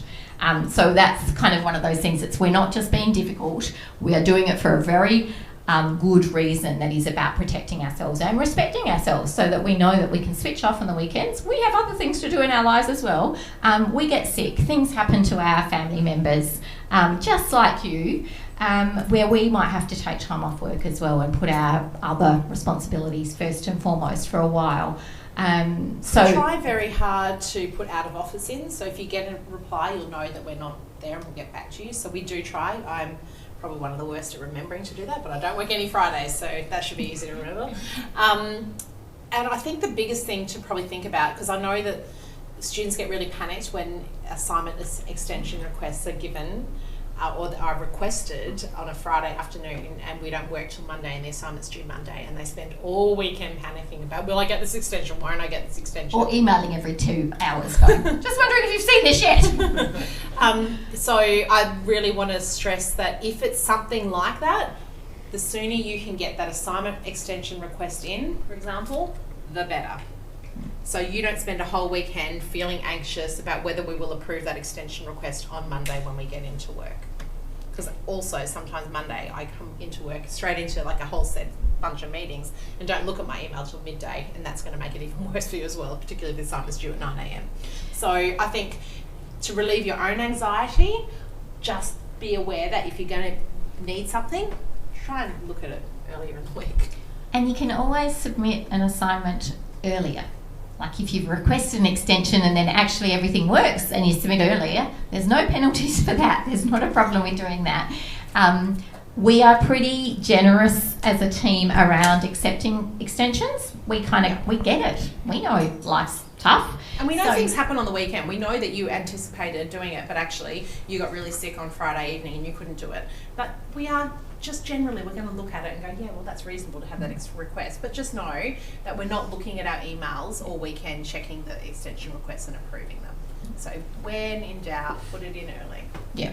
If you know you're genuinely sick, we'll approve it. Yeah. That tends to be the one that gets the most angst, I think. Yes, and you send an email at Saturday at 11 o'clock, I've just got gastro, I'm not going to be able to do this. When we come in on Monday and we see, they haven't submitted, we will look back at our emails and go, that's fine, and we will retrospectively approve the extension. Yep.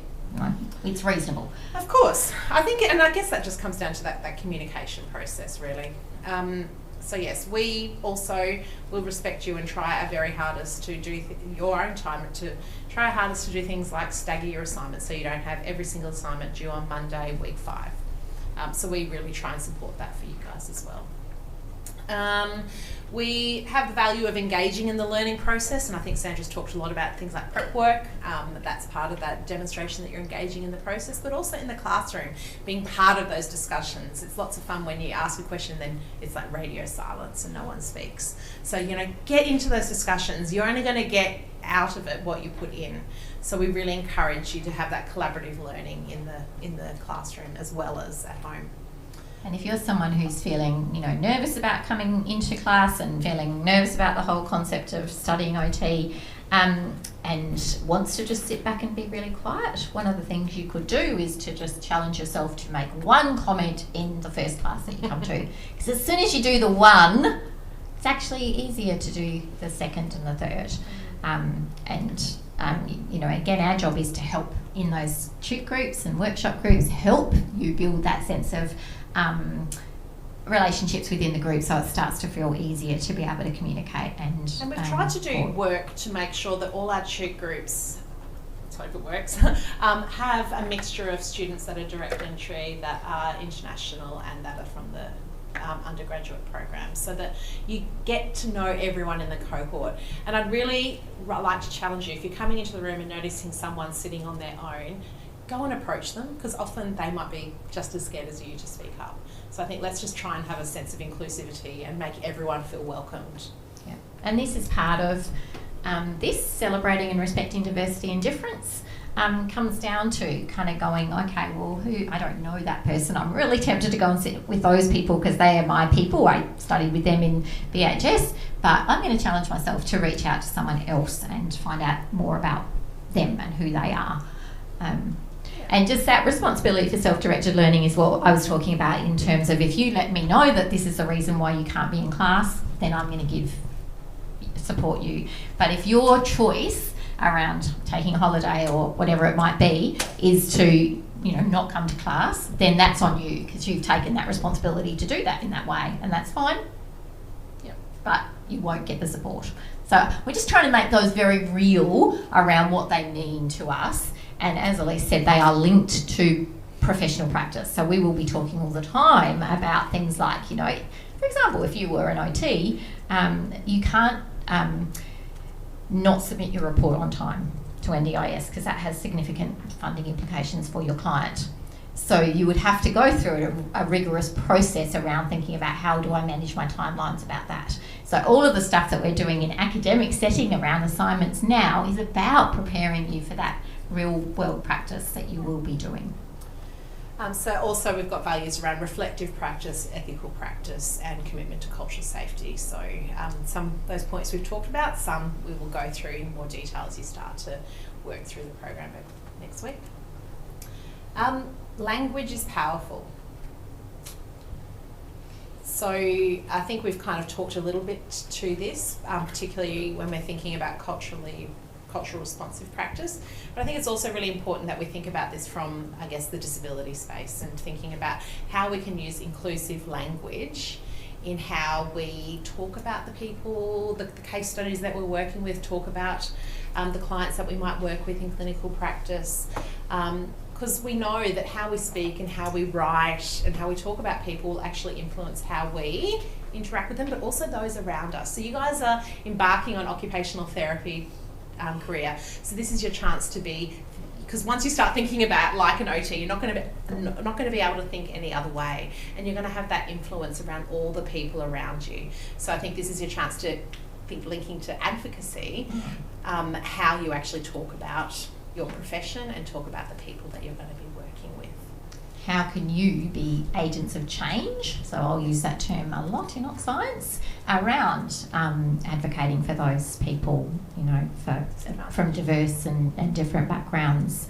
And the way that we use language becomes really important. And we sort of, as OTs, we sometimes stand a bit against the medical model and the medical system, because we know that can, lots and lots of evidence, lots of research done, talked about people's experience with interacting with medical systems as that they can feel trivialised, dismissed, devalued, reduced to a symptom or a condition or a problem. And that is not what our profession's about. And one of the ways that we can be really good advocates for that is in using that language, that holistic language, and considering the person, in checking in with the person about how they want to be referred to, how they describe their condition. Some of you from undergrad would have heard this sort of talk, but you will hear all the time that people suffer from arthritis. Now, I have arthritis. There are days when I suffer from it, but most of the days I live with it. And I don't want someone to describe that I suffer from a condition, because that immediately puts me into that victim, less powerful, my condition takes over my life. And that's not how I live my life, and that's not how I believe in living my life. And so we need to be thinking about, what language do we use? What impact might that have on the recipient of that language in all that we do? And look, we will all make mistakes. We're learning. This is new ways of trying to do and think differently, and it's easy to fall back into the way you hear it talked about all the time. But we need to, again, one of our values is to be those, to be advocates, to think differently, to challenge ourselves on the way that we use terminology, any forms of terminology, whether that's about gender identity, race identity, whatever it is about, that we need to be doing that. And some of you will be really onto this and be fabulous at doing it, and by all means, if I'm teaching you, you can point it out to me because I'm learning. And I think all of our lecturers would say the same. We are open for that sort of feedback as well, as we all strive to learn together to be more inclusive in our language. So yes, please feel free to call us on things that we might do that isn't inclusive, and we will do the same for you in a very respectful way, obviously, but yeah, we are learning together. I think we've covered most of this. The best ways to get in contact with us is going to be through email communication. We will email you through our university email, and we will email you to your university email. So just make sure that you keep an eye on that, because that's where the main form of communication directly from us to you is going to come. And it's the only legally binding form of communication. So even though it would be very rare that happened, but if you happen to email to inform us of something related but used your own personal email, if that was to come to an issue in the system, that would not be considered appropriate communication. We wouldn't be needed. We wouldn't necessarily, we wouldn't take it as evidence in the worst. That sounds really awful. The other thing is some our uni emails don't recognise some of the other email systems. So particularly, what's the one that Hotmail accounts just divert straight to our junk folders. Yes. So we will not get that email. So just it's a good practice, and again, it's professional practice. You can't use your personal email when you're emailing clients. So you need to use your Flinders Uni email in all communication with us. And I'm really happy for you to just address me as Elise, and I think most of the academic staff is you can just, hi Elise, hi Sandra, hi Mercy, hi Belinda, is completely fine to address us in those emails. And we know that for people from other countries, that's very different. And you might be used to calling someone a professor or ma'am or sir. In Australia, we are more of an egalitarian kind of approach. So yeah, first names, you don't need to use a title when you, I am Dr. Sandra Mortimer. I never refer to myself as that. I wouldn't expect you to. But in a formal, you'll see it in my signature, and in a formal situation, that would be my title. But in this context, as your lecturer, it's Sandra. So we make that explicit because we know that's really different for a lot of international students in particular. Yes, I'm definitely not Mrs. Will Corbett, so please, don't do that one. So yes, email communication is great. We've also, I guess in class discussions, we're going to be respecting other people's opinion, but also, I guess, challenging respectfully as well, as we've talked about before. We also appreciate questions and feedback, so that's part of that process. But we will also be putting things on Flow, which I will show you in a minute. And we do have SETS, which is Student Evaluation of Teaching, which again we can talk about a little bit later, but that happens at the end of every topic, so we can get feedback on what that topic was like, so we can improve that for the next iteration. I was just thinking about this, again, I'm not sure whether we've got it some other spot, but one of the things we also want to challenge ourselves and you as a group to do is that we have got a diverse group of students. So people may have names that you can't pronounce or don't know how to say. Part of this idea of being genuinely inclusive is now is the time to say to somebody, oh, can you tell me how you say your name? And I am dreadful at trying to get that right. I know that, I own it, but I will keep trying. So we want to set a culture, and we'll be talking to our international students at the end of today specifically about this, about encouraging them to ask questions, to clarify, because everything's in English. But the onus is also on people who are not international students to do the same, to check in with your people, international students or people who don't speak English as fluently with you and say, are you understanding me? Are we talking too fast? Is there any questions? That we have to, or we encourage you to, really make an effort and not put all the responsibility on those people who are already having enough going on when they're trying to learn things in a different language. But that comes down to basic things like, have I got your name right? If we say it incorrect, if we say anyone's name incorrectly, can you please just let us know, because we really want to try really hard to learn to pronounce people's names correctly, and we will do the same. So Sandra, for example, sometimes gets Sandra. She's not Sandra, she's Sandra. So I will say, no, Sandra, thank you. Simone is Simone, not Simon. Sometimes happens because the E gets cut off. But, you know, we will let you know, because I think it's really great to know how to pronounce people's names properly. But also, can you let us know if we pronounce your name incorrectly? We just open you up to just go. And we will probably have to check in a couple of times. I'll have to check in so many times. It's, yes. We've got some students that I've been working with for, several years, and it's still, they see the look of terror on my face as I'm like, I'm trying to say it. But there's some sounds that are really hard to say if you haven't grown up saying those. That doesn't mean that I shouldn't keep trying. So that's, again, part of that value of truly celebrating and respecting diversity and inclusive practice. And we're going to, in our shoots in Oc Science, that's going to be a focus of, really working hard to kind of get to know each other and understand and clarify and make sure you're being understood. Take responsibility for both groups, asking questions, but also checking in. Are you going okay with this? Because people who, for whom English is first language, are going to feel overwhelmed and confused at many points in the next couple of weeks. Just imagine how much harder that is if you're processing this in a language that is not your first language. So it's up to you to do some of that as classmates. Does that make sense? Yep. So we get lots of chance to give feedback from you through student reps, which I'll talk about shortly, through our student evaluation of teaching, through just general feedback that you give us, and feel free to give us feedback at any time. If something's not clear, let us know, because sometimes I think I've been really clear, but actually it's just clear in my brain, not anyone else's. So there's lots of chance for you to give us feedback throughout the program, and just keep an eye on flow when we will put that information up.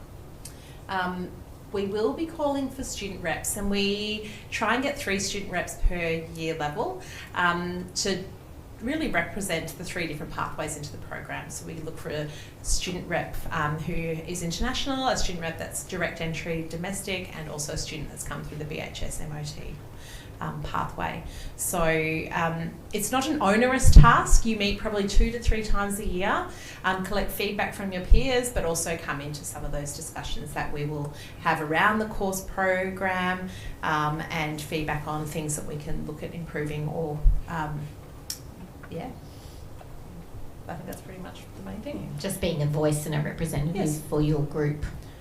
So it's not a lot of time that's actually required for you to be a student rep, but you won't find it completely onerous at all, I can assure you, mainly because we get very busy and our second years are off on placement, so we never see them again. Well, we do see them again, but they don't get a chance to come to those meetings. So yeah, there's usually 2 to 3 meetings max per year for the first year students. And we will time them so that if you're on campus, it's directly after that, so it's not an extra trip into the university. So I'll be putting up something on Flow for anyone to nominate for student reps. And if we've got more than 3 students that nominate, we'll put it forward to a vote. So yes, keep an eye on the email that's coming out shortly. Peer mentoring, Belinda and Mercy did mention that before. This is your chance to connect to some of our second year students through a peer mentoring process. So we'll send some more information out about that, and you can nominate or opt in for that. And it's a great chance to kind of hear about the program and hear about the experience, get some tips on studying at Flinders or studying in the MOT from students who have been there before.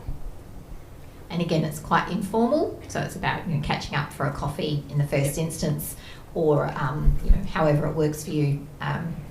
Could be a Teams meeting, could be whatever. It'll be up to you and your buddy or peer to work that out. So, and use it to the extent that you want or don't want. So it's a very informal process, but a nice way to settle in and learn a bit more from the experienced students. Yeah. So we'll try and send that out in the next week, because we're very aware that our second year students have got about 6 more weeks and they're on placement. So we'll try and make those connections really early.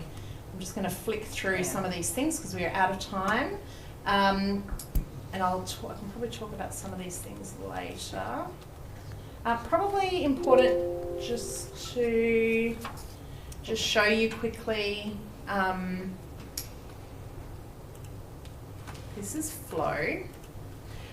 So this is how we use Flow Campus Flow. It's now Flow, so we'll call it that. This is the Bachelor of Health Science Master of OT course information page.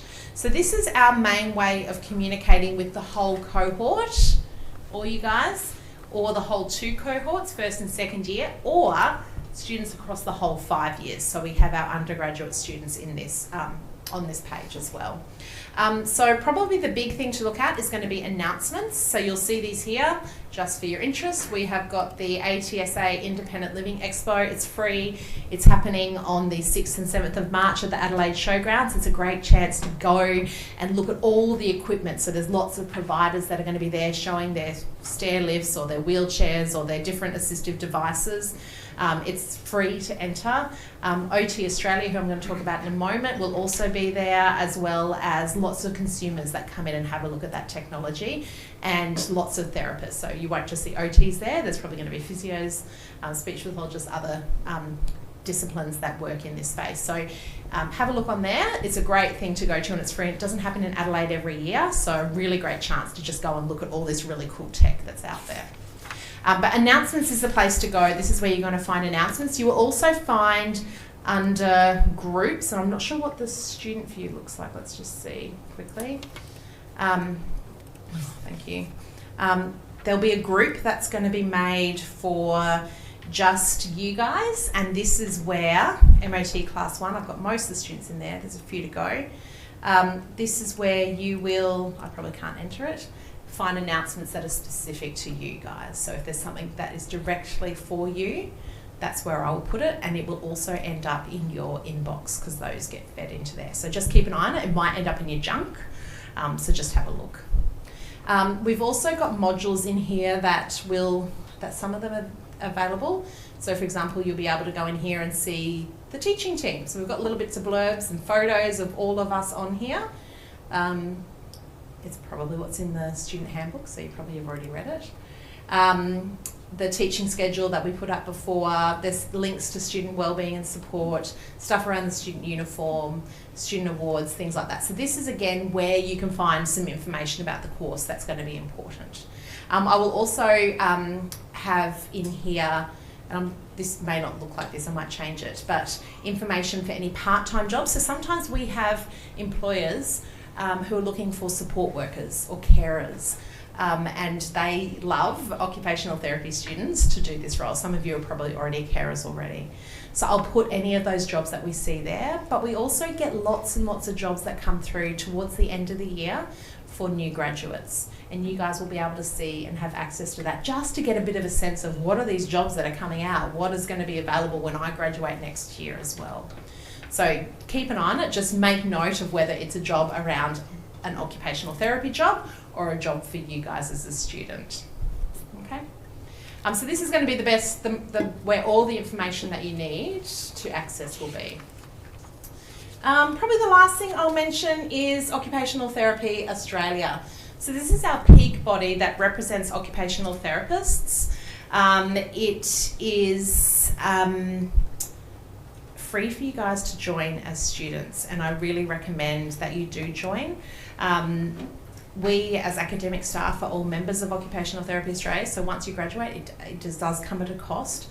But the work that they do in representing the needs for occupational therapists and the needs for the clients that we work with is actually fundamental to us being occupational therapists. And this again links into that idea of us being advocates and supporting the profession even further.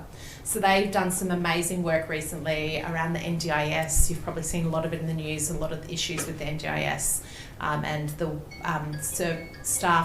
OTs and other disciplines, but OT specifically, the challenges that they face in working the NDIS, but also the challenges that our consumers face. So they are advocating in that space to support occupational therapists, so to support every OT that is working. So the work that they do benefits all occupational therapists. They're also the peak body that bring in a lot of professional development for occupational therapists to access, and also students to access, to support our growth as professionals.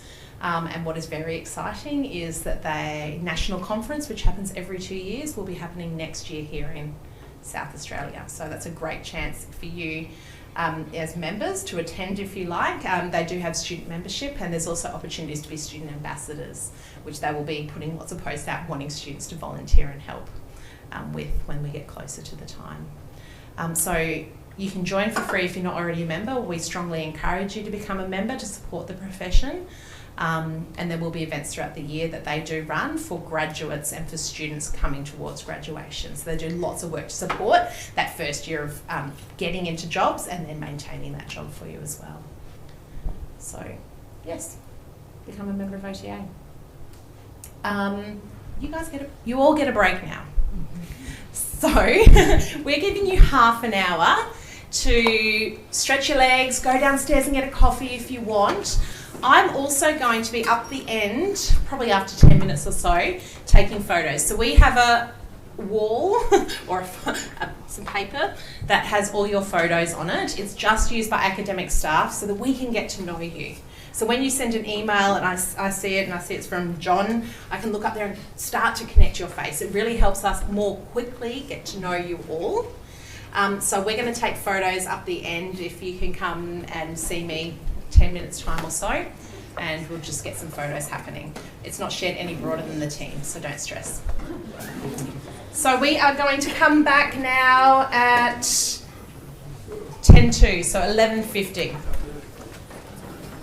Thank you. I said, guys, what's the time then? I am Simone and I am the Placement Education Coordinator for Masters OT. So my role is to help organise all the placements that we have available. In particular, our 8-week blocks though, CP1, CP2 and CP3.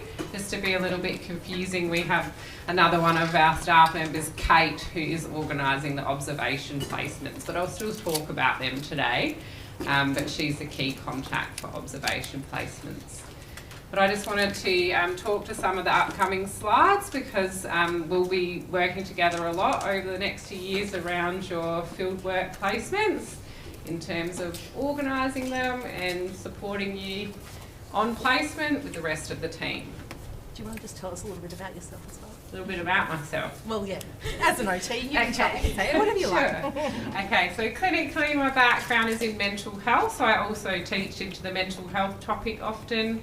And often involved in therapeutic communication modules because that's a real area of passion of mine, and being able to communicate well in mental health is obviously very key. So I've spent a lot of my career across sort of all areas of mental health, including acute and community, rehabilitation, and now in private practice. And so I'm still working clinically as well as working at the uni, which is a lovely balance most of the time. And yeah, I've got 2 kids and a busy life, and I don't think you really want to know any more about me, but we'll get to know each other more as we go along, I'm sure. Okay, so fieldwork. So we're aiming towards 1,000 hours. So if you do all of our placements as they're set up, that's the hours you would reach. So this, or more, a surplus of that. So we need to reach that amount by the time you finish your Masters OT program to graduate. And we're in first year out, you know already probably that you have an observation placement coming up, and I'll talk more to that in a minute, but also you have your first 8-week clinical placement towards the end of the year on the 14th of October. So a little bit about the allocation process. Don't stress about remembering all of this today. I'll do plenty of Canvas posts and communication later on. But you will be able to put in your clinical practice preference areas. So for example, we have a list of different practice areas including aged care, inpatient, rehab, community, paediatrics. Did I already say aged care? Anyway, a number of different clinical areas, and you can put in 3 preference areas, and I'll do my best, or the computer will do its best to allocate you to an area that you have indicated an interest in. And we also factor in your location of where you're living as best we can. So make sure that your information on, student management is up to date. And if you change where you live please let us update it, and if it's very close to when we're doing the allocations, you have a change, maybe give me an email as well. But I do just want to say that we are a growing course. These guys may have spoke to that already. So our numbers are increasing every year, and we also have Adelaide Uni and Uni SA who also are looking for placements for their students. So that has meant to get quality good placements for you guys. We have broadened across Adelaide, and a number of our placements are in the north or out south or in the hills, etc. And so I just want to say nice and early that you will be travelling.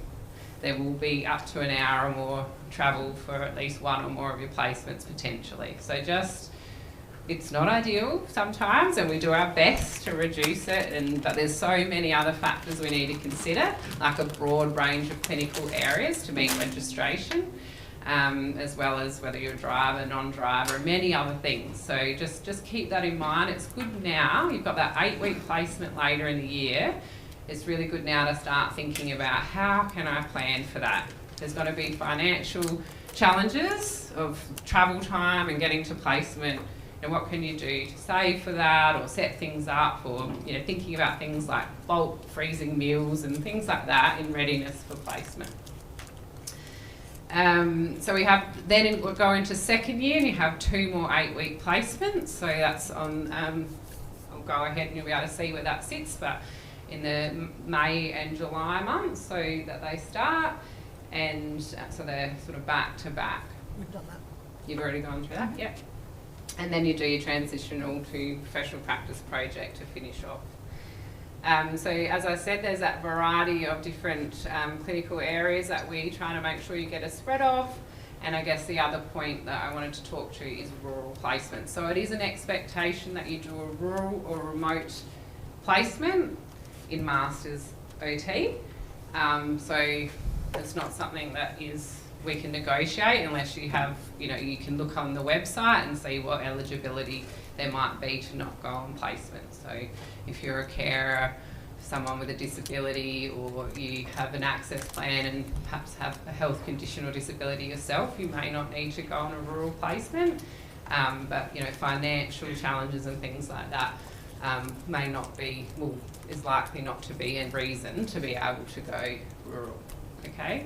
So you can send me questions if you get stuck, but I can't get into individual stories too much. That is just part of our process to meet all the placement requirements. That is what we need to do.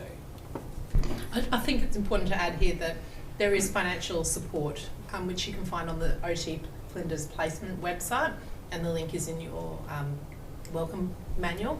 That outlines what that financial support is around accommodation and travel to rural placements. So yeah, there is support through that process. We'll talk about all of that. So what is fitness for practice? So one of the things you need to do in readiness for placement, including orientation, is this fitness to practice form.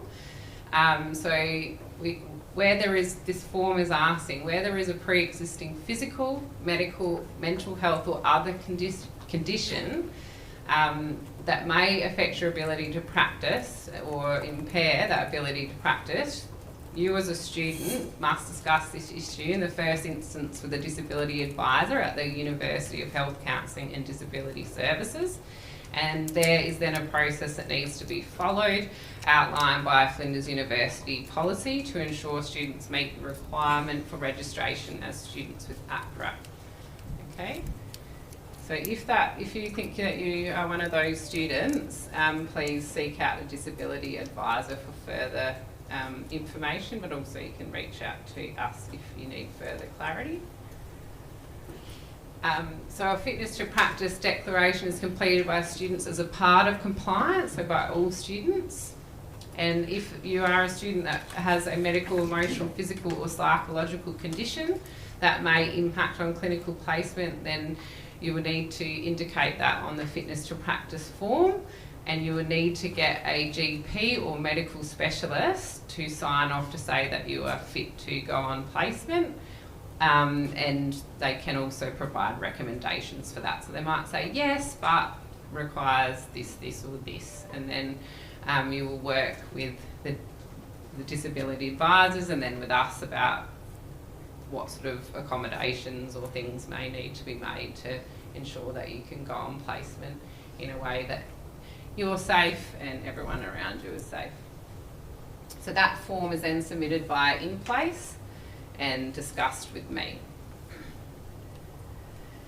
So that's the form itself, so you know. So as you can see, it goes through a number of physical functions that your GP or medical practitioner may sign off on what issues you might have, and same with the mental health functions, and they've got space there that they can write some recommendations and make some other comments for us to then discuss. Excuse me. Yeah. So this form is for those who have a medical condition, right? I'm okay. I feel I'm fit for placement. I need to get this form filled. You still have to go through the process of doing the fitness to practice form and saying you're fit for practice, but if you say if you've got any concerns you need a GP to, like on In Place, there's a process that you have to indicate whether you fit or not. So then, I'll clarify for you. Sorry, thank you. That's okay. So you do need to do the fitness for placement declaration. So that's the first form. If you don't have a medical condition, you would say, no, I don't have anything to disclose, and that's all you have to do. If you do have a medical condition, that may likely impact the way you would practice as an occupational therapy student, you do need to go and get this fitness for professional practice form filled out by your GP or specialist. So that's the difference. Everyone has to do the fitness for placement declaration. If you've got a medical condition, this is the next step that you have to take. Thank you, Alex. That's okay. Sorry I think for not it's being the clear. terms are a little bit differently. Yeah. So I guess some examples might be useful as well. So sometimes it is a bit like, oh, I'm not really sure. Do you know what I mean? And that's okay. You just maybe, you know, you can email myself or you can speak to the disability advisor and hash that out a bit. And then, but normally, if there's any concern at all, it's better to, we say, just go and get the fitness to practice form signed off. Just to clarify, this is the same as when you are registered as an OT. We all have to declare that we're fit to practice. So, you know, I've already told you I've got arthritis, it's managed, it doesn't affect me in my job. So I declare that I'm fit to practice. If I have a flare-up for a few months and I start to not be well, not be able to, or it's likely to impact, it doesn't so much happen as a in my role as a lecturer, but in my role as a paediatric OT, if I wasn't able to safely conduct myself as an OT, I would have to go in and change my fitness to practice. That does not mean I'm prevented from practicing. It means that I'm taking responsibility for ensuring that someone, a medical specialist, has said, yes, you're clear or you're not clear. So it's not about putting barriers in, stopping people with disabilities or conditions practicing at all. It's just mirroring the same process that we have to do. But you do have to declare you're fit to practice. Every one of us has to go, am I fit to practice? And we also have to monitor that over our course of life as OTs.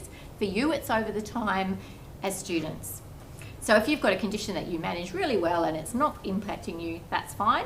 If the status of that condition changes, then you would need to go into this level and get medical sign-off that says you will be okay. Or what it also does is say you will be okay, but you might need to avoid lifting weights of a certain thing, or to avoid walking certain distances, or to avoid these things, which then, as Simone as placement coordinator, can negotiate you a placement that allows you to go on placement, acknowledging the restrictions that might be on place because of your condition. Yeah. So, Does that sound? yeah. So okay? we do that all the time. So change in health condition or a new health condition that does present. So, for example, injury on placement, for example. Yeah. Are there any questions about that? Because it's really important that you do understand this one. It's a legal responsibility that you have as students. And we have as and you will all have, and we have as occupational therapists, to declare that you are fit to practice. So an injury example might be if you play sport or something and then you know, break your ankle and you're in a moon boot or something and you think, oh, it's all right, I'll manage, I'll head off on Monday to placement. It's like, well, no, actually, if it might impact the ability of how you get around or how you can, you know, potentially do some assessments or something like that, then you need to actually first have this fitness to practice form updated and signed off before returning to placement. And we'd expect some, communication with us so that we can support you through that process. Does that make sense? Yeah. Okay, so the observational placement. So we've got, is it the next? No. Have you seen the timetable, I'm sure, at some point? Yep. And you know that there's A and B, so one starting on the 1st of April and one starting on the 8th of April. These are 4-day placements. So they are either side of Easter weekend. So that's why they're 4 days.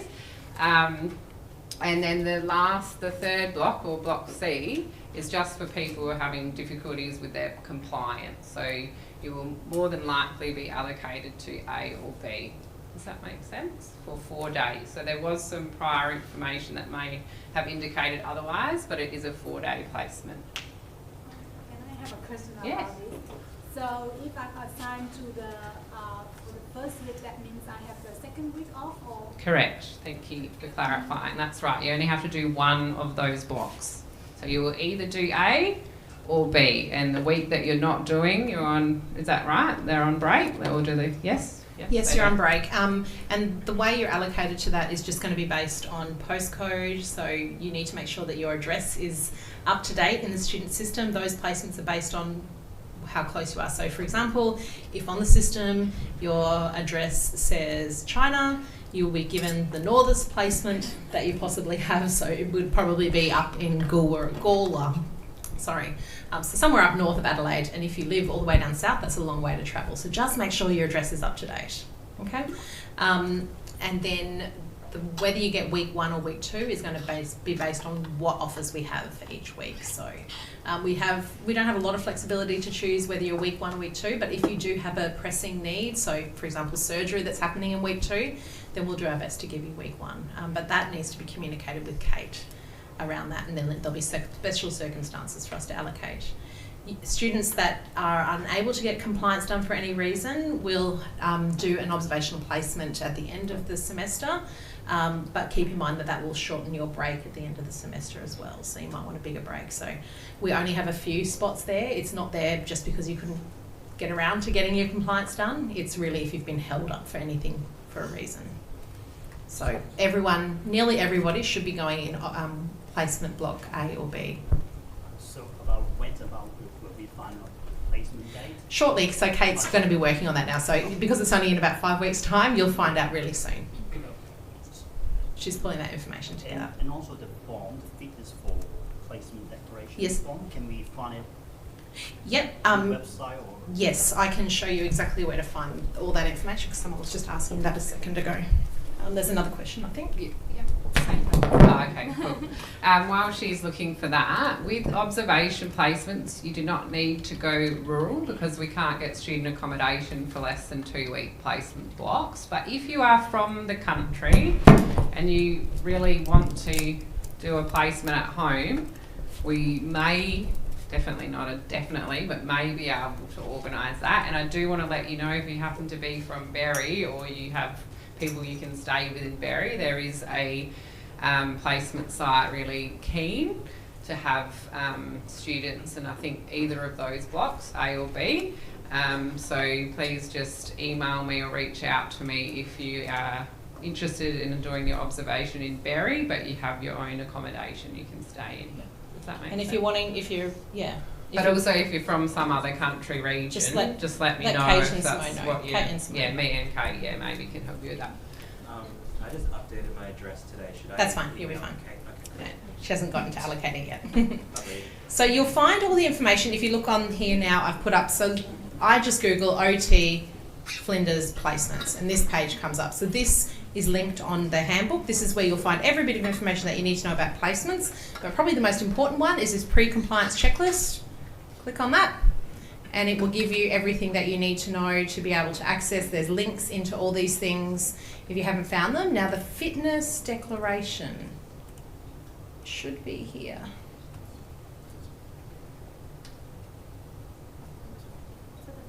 Is it the top? Was it? Did I miss it? Where? but it's not a. It doesn't have the link. I don't think there is one. Maybe it's just on in place. You actually go into in place and tick a box. Yeah, you go into in place and you tick a box. So in place is in your dashboard. In place looks like this, and you'll go into in place, and that's where you lodge all your information, including your fitness for placement declaration. I can click on it. It won't show you anything that you need because I'm not a student, but you'll go in there and it'll give you everything that you need. Okay.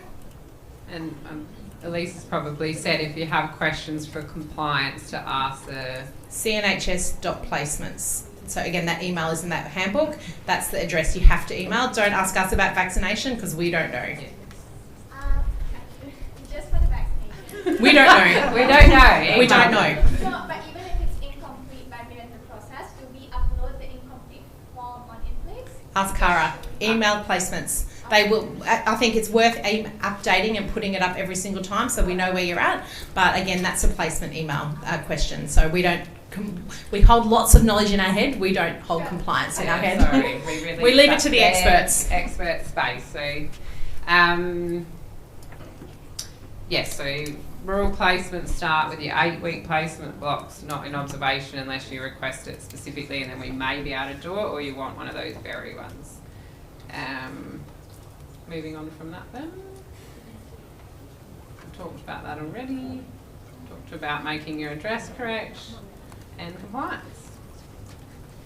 So in terms of our partners and possible locations for placement, it evolves all the time. So I'm constantly having meetings and developing new partnerships and adding new sites to our placement list, and some years some of these people will offer and some years they won't for all sorts of different reasons like staffing, etc. But we've just popped a few down for you to see. So we certainly have, inpatient opportunities at Flinders Medical Centre and Modbury Hospital and a number of others.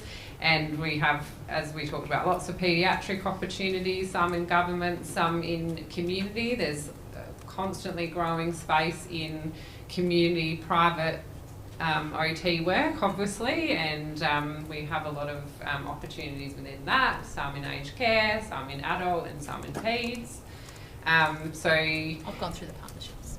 She's done all that. Okay. Not all the other stuff, but you've cut. I think that's enough. So that's enough about that one. Probably important to note. Probably important to note that we find the placements, so you can't find those placements. If you work at an organisation, you can't have. Generally, we don't send students back to that organisation for that placement, and the reason is that there's a blurring of boundaries, blurring of roles. Should you struggle on placement, that might impact on your employment. There's lots of reasons behind that. So we find those places. We don't expect students to do that. It is worth letting me know if you work somewhere. If you work somewhere though, and we'll note that to make sure you don't get placed there. And you will not get to put preferences in for specific places. It will just be those clinical areas, and then the computer will work it out from there. Yep. If you know someone who's accessing services through one of those places, is that something we need to let you know as that's well? important to know. So for example, if you've got a family member that's on a mental health inpatient unit, it's probably appropriate that you don't go there. Similarly, if you access a service somewhere, it's probably important to know that we don't send you to that service as well. Yep. I'm just going to ask, with the placement, is it likely that we're going to go on placement with other OTs? If we're going to like a hospital or like maybe a smaller community something like that, will we be going with another OT student, or will it likely only be one student going to each placement? It's a good question. It depends, but definitely there are certain placement sites where there'll be several students going there, maybe working on different wards, for example, but you might have a clinical educator that you do a tutorial with once a week. You might go to a place where it's actually designed as a student-led clinic, and you work very closely with not just OT students, but maybe speech or physio or other students.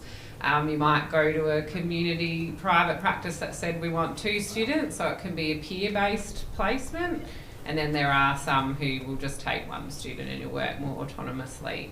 So, you know, we do try to give some consideration for the student-led clinic placements. They are, you know, wonderful, and there's awesome learning in that, but you won't get like 3 student-led clinic placements. So the biggest thing that we and the biggest thing we aim to do is to make sure that you get a spread of placements across different areas. You will not have all 3 placements in paediatrics. We don't count the observational placement in that, so you might go to a paediatric observational placement, but you still might get that for another one. But we do try and look at getting you a spread of placements. And we can't put you with your friends. Yes. I'll get those emails every year, so. Yeah. There's lots of reasons why we allocate people to certain places, and so we can't. Just not something we can factor in, and also we want you to develop those, you know, skills to be autonomous and be able to work with, you know, all sorts of different people, not just people you have a relationship existing with. So I think I probably already covered these points here, but I guess, you know, like Elise said, we will share, and there is information on the Flinders website about supports for financial strain when at university. We do know that the cost of living is horrendous at the moment, and this is becoming more and more of an issue for students in general. And we certainly have a heart for that, but it doesn't change our policy around people going rural, and it doesn't change the logistical challenges of potentially needing to travel up to an hour for some placements. So I guess just please look at that information early and see what options you have to get support around those financial concerns if you have them, because we've got limitations in what we can do beyond that. Does that make sense? So just try to plan ahead as best you can.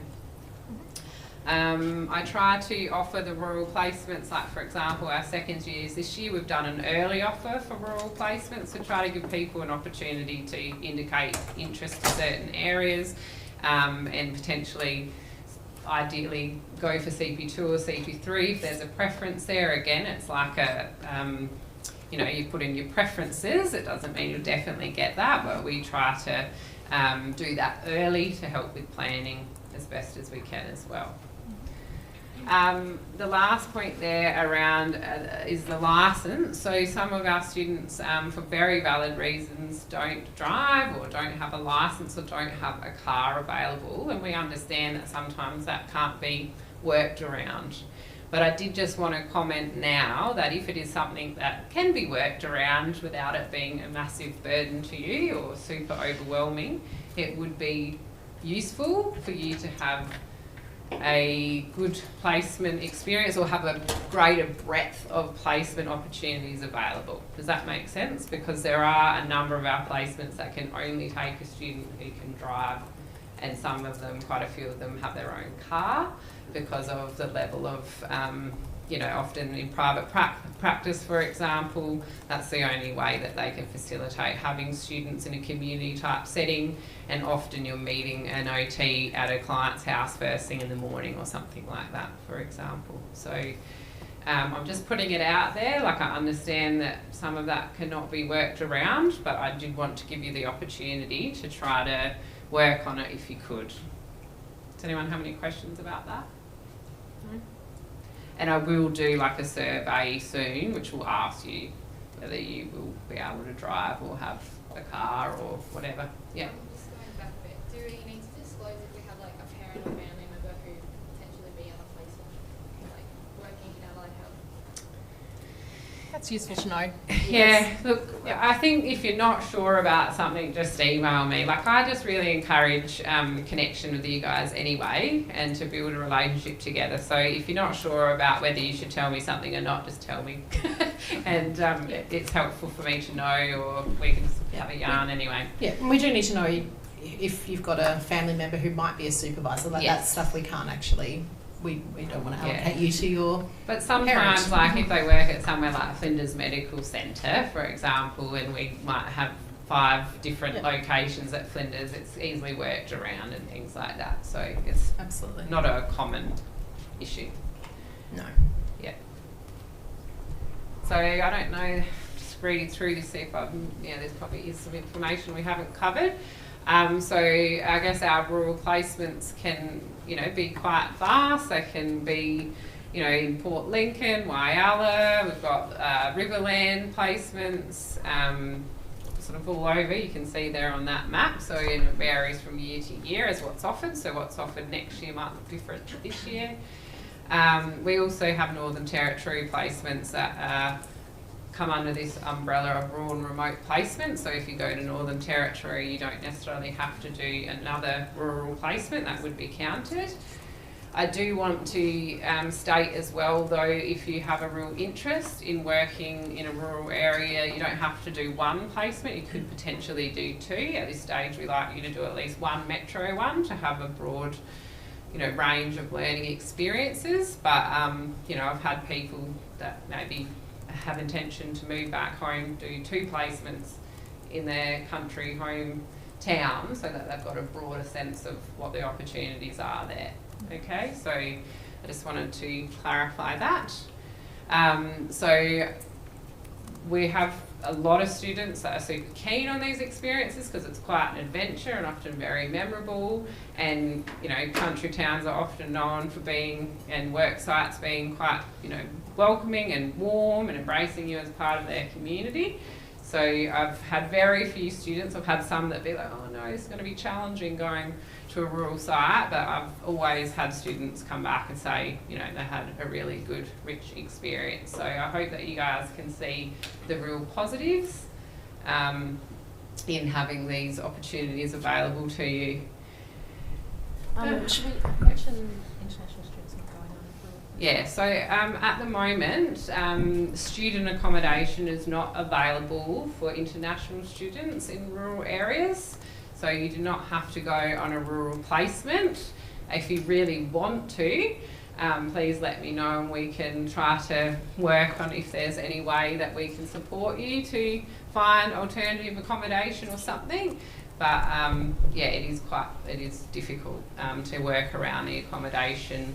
The funding's tied to government funds. Federal funding. Yeah, federal funding. So that's why it doesn't fit into international students being able to access it. But like Simone said, if there's other options, we can see what we can do. So we have had international students, you know, go interstate or, you know, go rural, I believe, before. But it's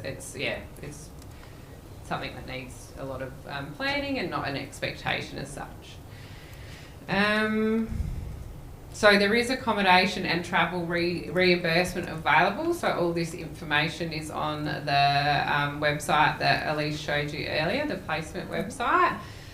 So you can get some reimbursement. I think it's up to, well, can you look for me, Elise? What is the reimbursement? I don't remember. I'm not sure. It's $200 or so, but you'll be able to have a look. It changes all the time. I won't give you the number. So have a look at that. But basically, to help you with the cost of getting to the site and back, you'll be able to reimburse some of that, and up to $150 worth of accommodation each week. And the student accommodation, which is where most students stay, will be $150 or less. Does that make sense? If you sort out your own accommodation, you know, you need to make sure that you understand that if it's more than $150, that you'll be out of pocket for that. Does that make sense? So, and again, if you've got questions around, well, I know a nurse who sometimes billets people or something that I'd like to stay with, like, we can explore those options, just reach out to me. But otherwise we'll seek out our student accommodation for you. And we do, as I said, if you are from a country area, you will get preferencing to go there, because there's a strong research and indication that students who come from, you know, a country town are more likely to move back there and help with the workforce issues there. Okay, I think that's really all about rural placements. I think we've talked about compliance enough, haven't we? Yep. Yes, so I'll jump over. Won't say it again. If you've got a question, email the placement team. Don't email Simone or myself, because we will just flick the email to them. Yeah, because it's not what we know about. But with the contacting placement prior to commencing, is this for the observation placement more so, I presume? What's this point, sorry?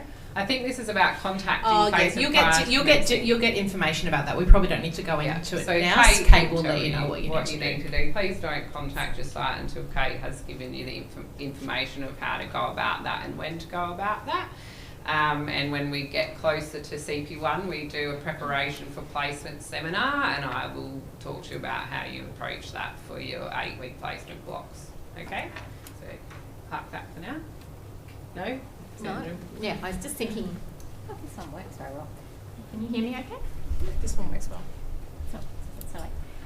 Just for some context around this. So while there's heaps and heaps of jobs for you when you graduate, the current status of workforce for OTs working in South Australia and across Australia is that there's a lot of demand on them. So they know and understand that having students is a fabulous thing. We know and understand that, but it can also be a burden to them. So what we're very conscious of doing is not burdening our incredibly important placement agencies, because you need placements to be able to qualify as OTs. That is it. And this is why our messaging is that to be as open as possible, not fussy, respectful, kind. You have to be seen as a useful and valuable thing to make it, to make people want to have you on placement. So it's an interesting situation. There's a lot of demand, which means that people are moving. OTs are changing jobs, which means there's vacancies in major hospitals, there's vacancies in private practices, there's vacancies in all organisations, which means that it's sometimes harder to have students. But the only way we can address that is by putting through more students and getting more OTs qualified.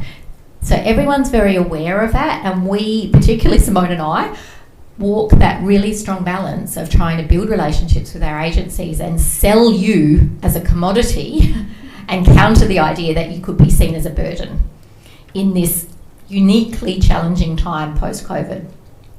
So we do ask you to really think about it, rather than think from your perspective of, but I want this, which of course we understand, is to go, well, I might want this, but actually I need a placement and I need to be able to qualify before I can work. So take that step back, debrief with someone, and then go, all right, is this going to be actually okay for me? How can I make it work? And if you can't make it work, because there are times that it is just not going to be feasible, whatever reasons, it might be caring commitments, it might be your health, it might be your financial status, that it's not going to be easy for you to be on placement, then you always have the option of requesting a leave of absence. Taking that time off, being able to work and come back and do placement when you're in a better position. And we totally get that that's not popular with students, but we see it time and time again that when students make that decision, do whatever it is that they need to, whether it's getting their mental health back on track, whether it's physically recovering from something, whether it is working and getting some more money so that the next time they go on placement, they're in a less stressed situation, then those people do much, much better. And yes, it means a bit of extra time, but it means that you do finish and you do qualify and you become an OT. And 1 or 2 years later, that is not that big a deal. Of course, at the moment it is, we get it. But we will be doing lots of that messaging with you if you come to us saying, this is really hard. We will say, we absolutely understand. Here are some of your options. We don't have the options or the flexibility around meeting your every need with placements. We've got a very finite group of placements that we need to try and spread through to all of you. Does that make sense? Just to provide some of the context behind why we're saying these things, and we really encourage you to stay as open as possible and do that. Step back and think, what's more important here? And we know time and time again that the people who will think, I really don't want to do a placement with whatever group it is, go on that placement and go, wow, that was amazing. I can't believe how much better that was than I thought it was.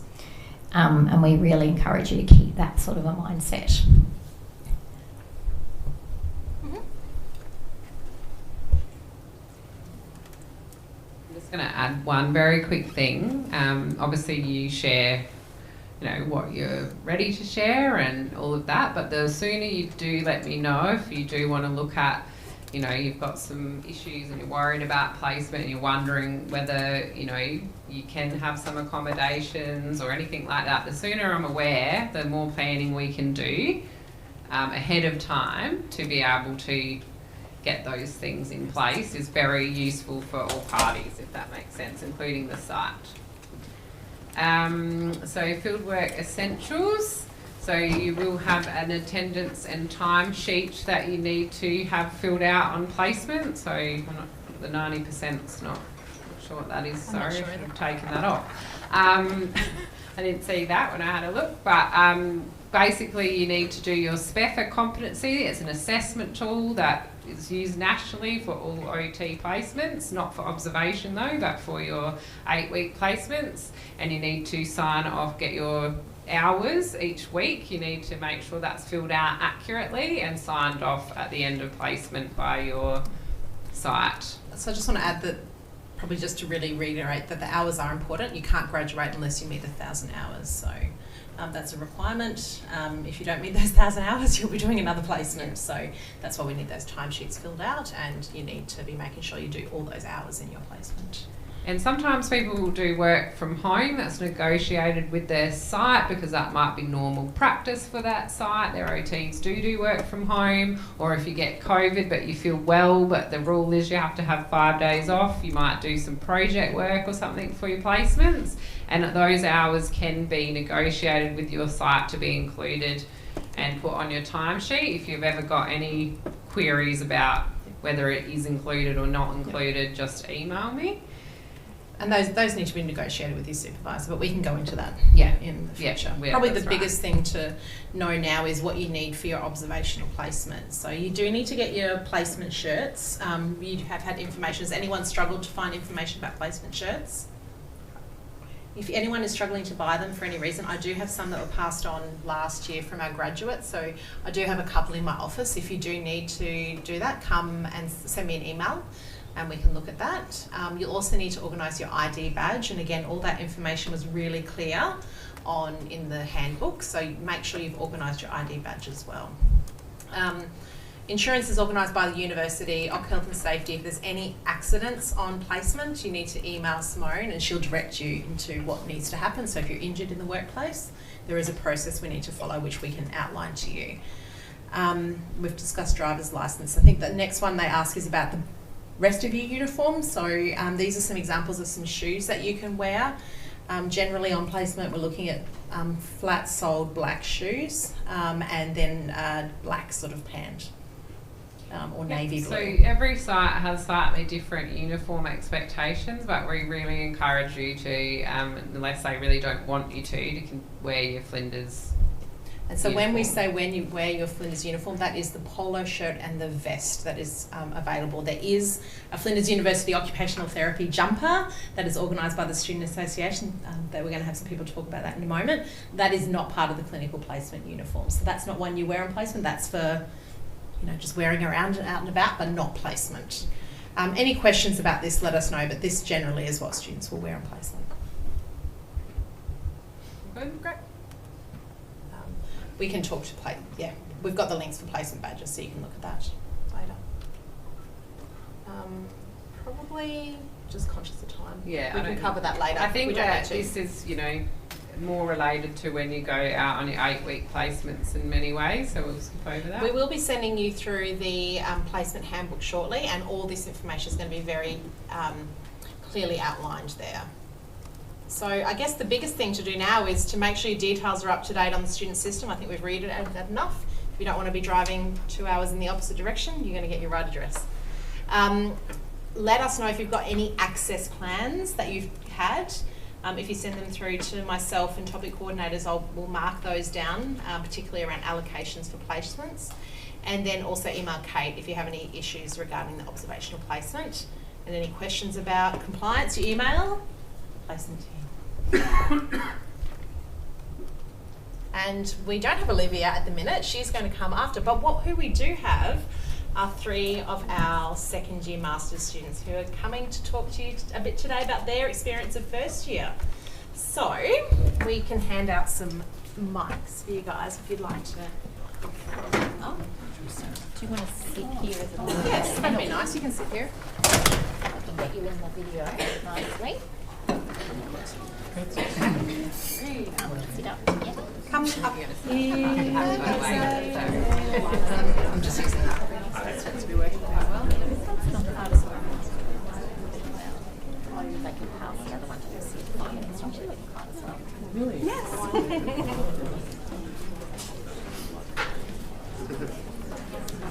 So over to you guys. Yeah, alrighty. My name's Nate. I'm a second year master's student as of now. Hi, my name is Jose, also second year master's student of the Master, international student. And my name's Rebecca. Can you hear me? No? Yes. Yeah? It's a dodgy mic, It is a dodgy mic, but I'm loud anyway. So I'm also a second year master's student. I'm a direct entry student, so I didn't come through the health sciences pathway. I'm also direct. I should mention that. Yeah, is there any questions that you guys have burning at the moment? Or should we just sort of talk about a general advice that we sort of have? Maybe start with some general advice. Okay, first off, you haven't seen a doctor or got an appointment booked in to get your vaccination sorted. Do that today. Thank you. Because Hep B can vanish, and it's a month-long process to get it sorted. So that would be my top one. Yeah. Although a lot of people in our year were scrambling at the very last minute because of the Hep B vanished off their immunisation. Yeah. Maybe I can add something to that. Regarding the placement documents, I was kind of like really relaxed when I just came the first time. Like, must be easy. I have to change everything. No, it's not that easy. So it will be really helpful if you get your hands into it really soon and be very disciplined about it. You know, this time, and you got like a schedule of it. It will be really helpful for you. I would say probably number one, don't get behind in anything. And check your timetable. Do you want to just swap with Nate? I'm thinking for the recording, people here can probably hear, but yeah, just for There we go. the Is that better? Yeah, just swap that. I feel like I'm not yelling now. So yeah. Oh. No, you talk. So yeah, don't get behind in stuff because you'll have a hard time catching up. Particularly, probably I reckon after the 4th week. If you've got a job, you've got to make sure you're scheduling with your job and your study is sort of worked out. If you've got a family, same. It's a lot, but it's totally doable if you manage it correctly. So if you just make sure that you've got everything scheduled, you'll be fine. I dare say, I don't know if this was the same experience as for you guys, but I thought that first semester was probably the hardest, I would dare say, just because there's a lot to get your foot, to get running, especially as a direct entry. You got to wrap your head around a lot of things that a lot of the bachelor people have already got their heads around. And then I thought second semester was nice. It's a lighter semester because you've got placement at the end, so you're only doing 2 topics, so it is a lighter semester, second year. Yeah. Second semester, first year. Steep climb, nice plateau. And this semester? It's alright.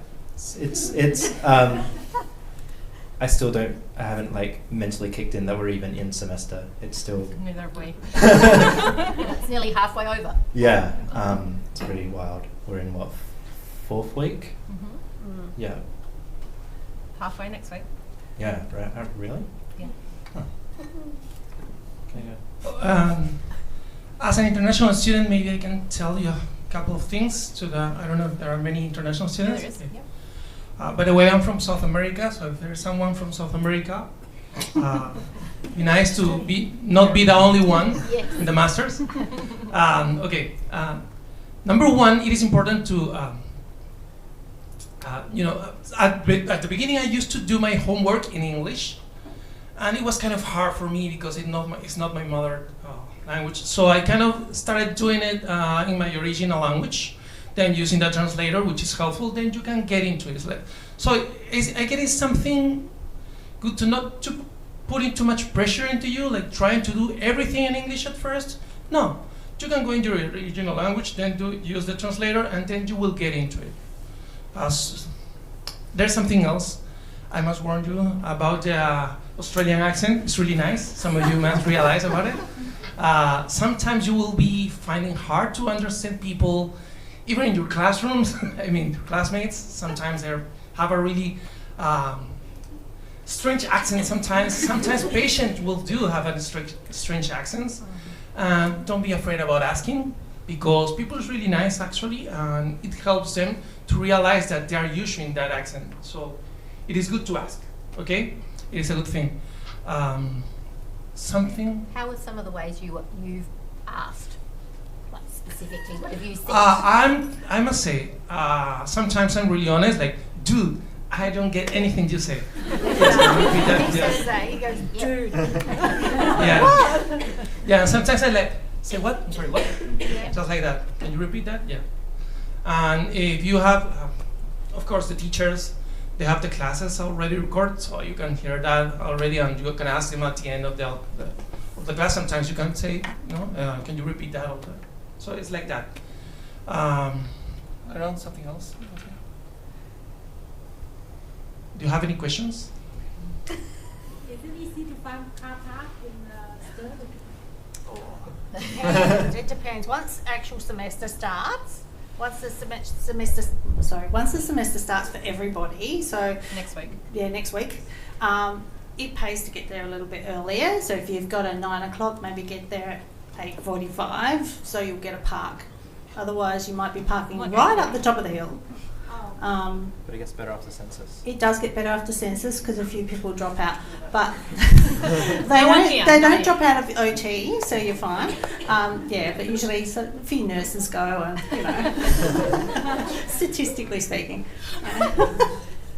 But and just make sure you paid your parking, because the fine is not great. I think it's about $165 if you don't get your parking sorted. That's per day, I think. Wow. Yeah. So do your parking, and you'll be fine. Yeah, I've done that. What about the placements? Has anyone got any questions about placement? Yeah. What did you find most challenging about the placements you had? Probably managing different personalities. If you've got more than one supervisor, it can be a little bit confusing. Everyone's got a different style. And by the time you finish your placement, you'll probably be starting to develop your own style for OT. I found that challenging because it wasn't a uniform way of learning. It was good because I learnt from a lot of different perspectives. I had some older supervisors, but I also had younger supervisors, so that was good. But at the end of the day, I think it's probably, I found travel hard as well. But I think now I'm more used to that. I sort of know what to expect. So you sort of got to plan for everything. I think I wasn't because I'm a planner, I wasn't as well planned as I thought I was. I thought I had everything sorted, and I didn't. So you basically got to sort of allow for spanners in the works, because they do happen. Cars break down, things like that. Fuel costs are massive, so you've sort of got to plan a little bit ahead for that, I think.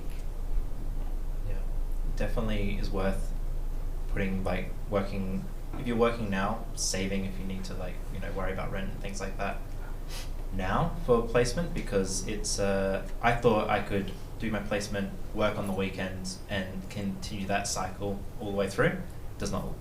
I think I got to about week 3 and I hit the wall, so I would highly advise against not working whilst on placement. It's a good way to burn out. But yeah. Okay, that's something. Regarding placement, you can see it also like a relaxation of the classes, because classes get to be sometimes a bit intense, and then placement is just the time that you only have to worry about go every day and do the things that they will tell you that day. So it's kind of different. It's also something that you will enjoy, really, very much. And of course, there will be times when you will be missing classes. Oh, I'm gonna go back to classes. And when you're in classes, you will be missing placement. I think that's normal. I think it depends on your placement provider. So I ended up having to do an assignment with the physio student while I was on my placement, which sort of was very physio heavy. So I found that challenging in itself because I felt like I should be not concentrating on what the physio is doing and what the OTs are doing. But in saying that, it gave me the opportunity for myself and the physio student to actually go to a client's house by ourselves on a number of occasions and manage through a case, which was a lot different to what some of the other students experienced. So I figured that, you know, you just got to go with it and take opportunities as they come sometimes too. It makes me think that it's important not to compare placement experiences. Like you were doing one thing, so I think that's really important. Not to go, oh well, they're doing this by week 3 and I'm not doing that, so I'm not doing well. Yeah. Have you had experience of that? I definitely have. Yeah. And you advise against it? Huh? Do you advise against comparing? Yeah, because I was talking to someone who was already doing assessments by week 2, and my placement was very much like, we don't want to scare you off, we're going to ease you in very, very, very gently. And it was until about, I think, halfway in where it started to really get into the crux of it.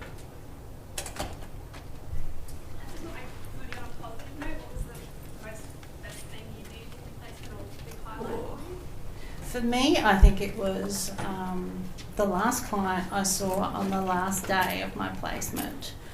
I'd had a few difficult clients, but nothing really too challenging. They sort of sheltered me from that a little bit, which I'm grateful for in a way. But the client that we saw was absolutely lovely, and her family was lovely, and they were appreciative of absolutely everything. And just to make this lady's day, she just needed a new little ski on the end of her rollator frame. And she was so stoked, and she was just beautiful, and her family were beautiful. So you sort of, sometimes you see people at their worst and their most challenged, but then you see the people that are so grateful that you've just even gone there, which was really, really nice. I can share something regarding placement. It's an experience. First of all, you need to pay attention to everything that your teachers might say before going to placement. It is really, really useful. Yeah. Something happened when I was in my placement. I was doing my placement in a mental health place, and it was really good. Actually, it was amazing. Really good experience. But when we finished with a patient, you know, I have the custom to just turn off the lights, and that's what I did, or what I thought that I did. I pressed the button, then I went out, and then I saw that everybody was like afraid. What happened? What happened? Okay, it wasn't the switch of the light. It was the panic button that they have inside the room. Yes, so everybody was, but you cannot hear it. Yeah, they hear it in the other office. Yeah.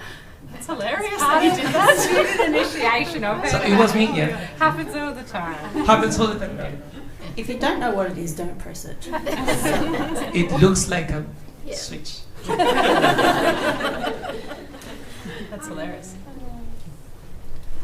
What's your name again? I forgot. Jose. Oh, Jose. So as an international student, how do you find documentation when you're doing your placement? Because you need to writing the documentation, how do you find it? Do you find it difficult, like to express yourself in the, terminal? To be honest, not really. It's just talking. It is like speaking, because you have to express. Actually, occupational therapy is really, many things are intuitive. So you will find kind of not so hard that part. That's why I suggest you to start in your original language. Then you will see the way to translate it, and then you will find a way to express in English later.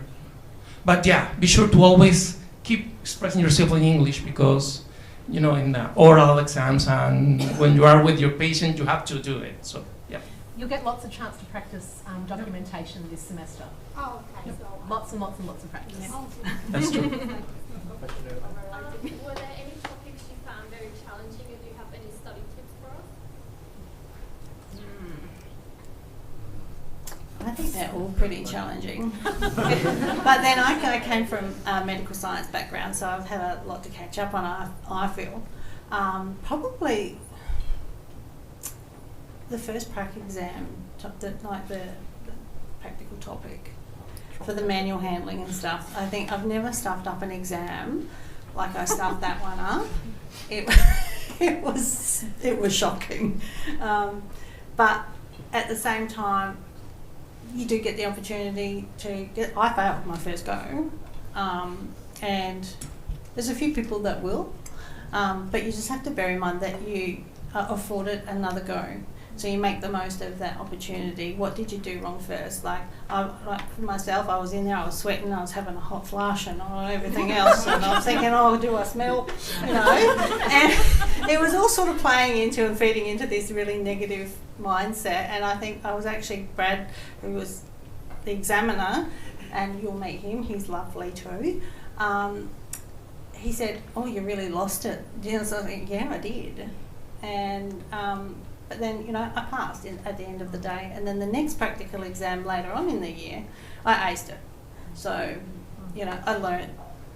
I played to my strengths. And if you play to your strengths and work on what you're bad at, but push yourself at what you're good at, you'll be all right. On that, don't overthink it. Just, yeah.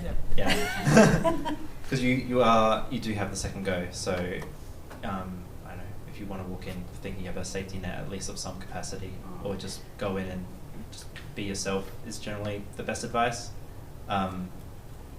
It's not going to be as scary as you think it's going to be. That's probably my advice for the exams. Thank you. If you ever heard that it was going to be easy, well, of course, that's a lie. But I remember the same time of the year, a person, an international student, say something regarding the qualifications and the grading. And I remember she told us that she was an international student and she was really, before starting the master, she was kind of like, not obsessed, but she was kind of like really focused on the gradings. Don't be. Sometimes you will feel like you have done a great job and your grading is not going to be so good. And sometimes it's going to be the opposite. I don't know. It's just you have to be really open to receive feedback, and that's the way. I think that's the best way to learn. Yeah, from the beginning, really open to receive feedback, proper feedback, and you can ask the teachers every time. Sometimes in the middle of the path, you can ask them, "Am I on the right path? This is." No? Yeah. So that is really helpful. Don't be scared. Don't be scared if you've got a question or you want feedback on something that you think wasn't fed, you haven't found the feedback on campus, and you want to discuss your results or discuss even, look, I'm having trouble understanding a part of this assignment, ask. Because the only stupid question to ask is the one that you didn't ask at the end of the day. I think that's great. Thank you. Thank you so much for coming and talking to everybody. We really appreciate it. We're going to have a break shortly, so if these guys have time, they might hang around and ask questions briefly. If they need to run off, they can do that. No, Nate has to go somewhere. But we do have Olivia here. She's also one of our second years, who is going to talk about the Student Association. And I've got the slide for you. There you go. I'm just going to echo what these guys said, which is brilliant. You're here to learn, and many of you have had to work really hard to get into the Masters, and grades have been important. You've had to maintain your GPA, you've had to... Once you get to the Masters, you have to pass. You have to pass to become an OT. But the more, like these people have just said, the more you focus on the grade, the less likely you're going to be absorbing the learning. We've got Beck as an example who lived, failed something and lived through it. Thank the Lord. Yeah, it's, a lot of you who've used to doing really, really well in bachelor courses will go, whoa, I'm not used to getting the grades, especially if you're an international student. You're doing it in a different language. So we're not fussed about grades. No employer goes, I want to see your academic transcript. They know you've passed, they know you have a degree, then they want to know, what do you like as a person in the interview?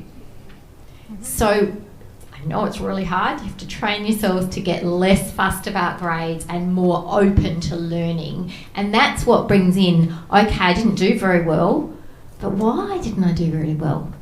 approach your topic coordinator and say, can you explain to me, I don't get what this means. That's how you continue to grow. And that open to feedback comment around placement and learning is what's going to make you really come out as good OTs. And that is actually quite separate to grades. Those great points, thank you. Oh, I've got two. Oh, you can have all of them. Olivia. Cool, be able to hear me well. So my name's Olivia. I'm part of an association that we've got at the uni called the Flinders Occupational Therapy Association. This will be the 3rd year of the association, and I just wanted to come and say hello so you knew my face, and to get you guys to sign up. So if you scan this QR code here, I've got some flyers I'll bring around the room as well. So the membership is free. It just gives you access to all our events that we do. We have merch as well, which we've now opened this week. Yeah, so we do things like we have a ball coming up in July. That's always the big event of the year. Last year we did our first joint pub crawl, so we did it with the 3 OT degrees in Adelaide, which was awesome. We'll have a welcome event in a couple of weeks, which will be low-key, free event for everyone just to come along and meet some faces, say hello. And also, if anybody does want to be part of the team, we're always looking. If you're keen to organise events and be a part of the committee, we've got different roles. We've got executive roles, we've got social media, we've got general reps, international reps. So we have Shrila, who couldn't come with us today, but she's our main international rep and she's just like a mum figure. And yeah, and then events managers and things like that. So if it's something that you're interested, I'll hang around and you can come and have a chat to me as well about that. But yeah, if anyone has any questions. Cool. Thank you. Thank you. It's been really great having the student, the OT Association. I think it's been a great way to connect across cohorts, not just in the Masters, but also from the undergrad students as well. So a great chance to get to know other OTs across the year levels who will be your future colleagues.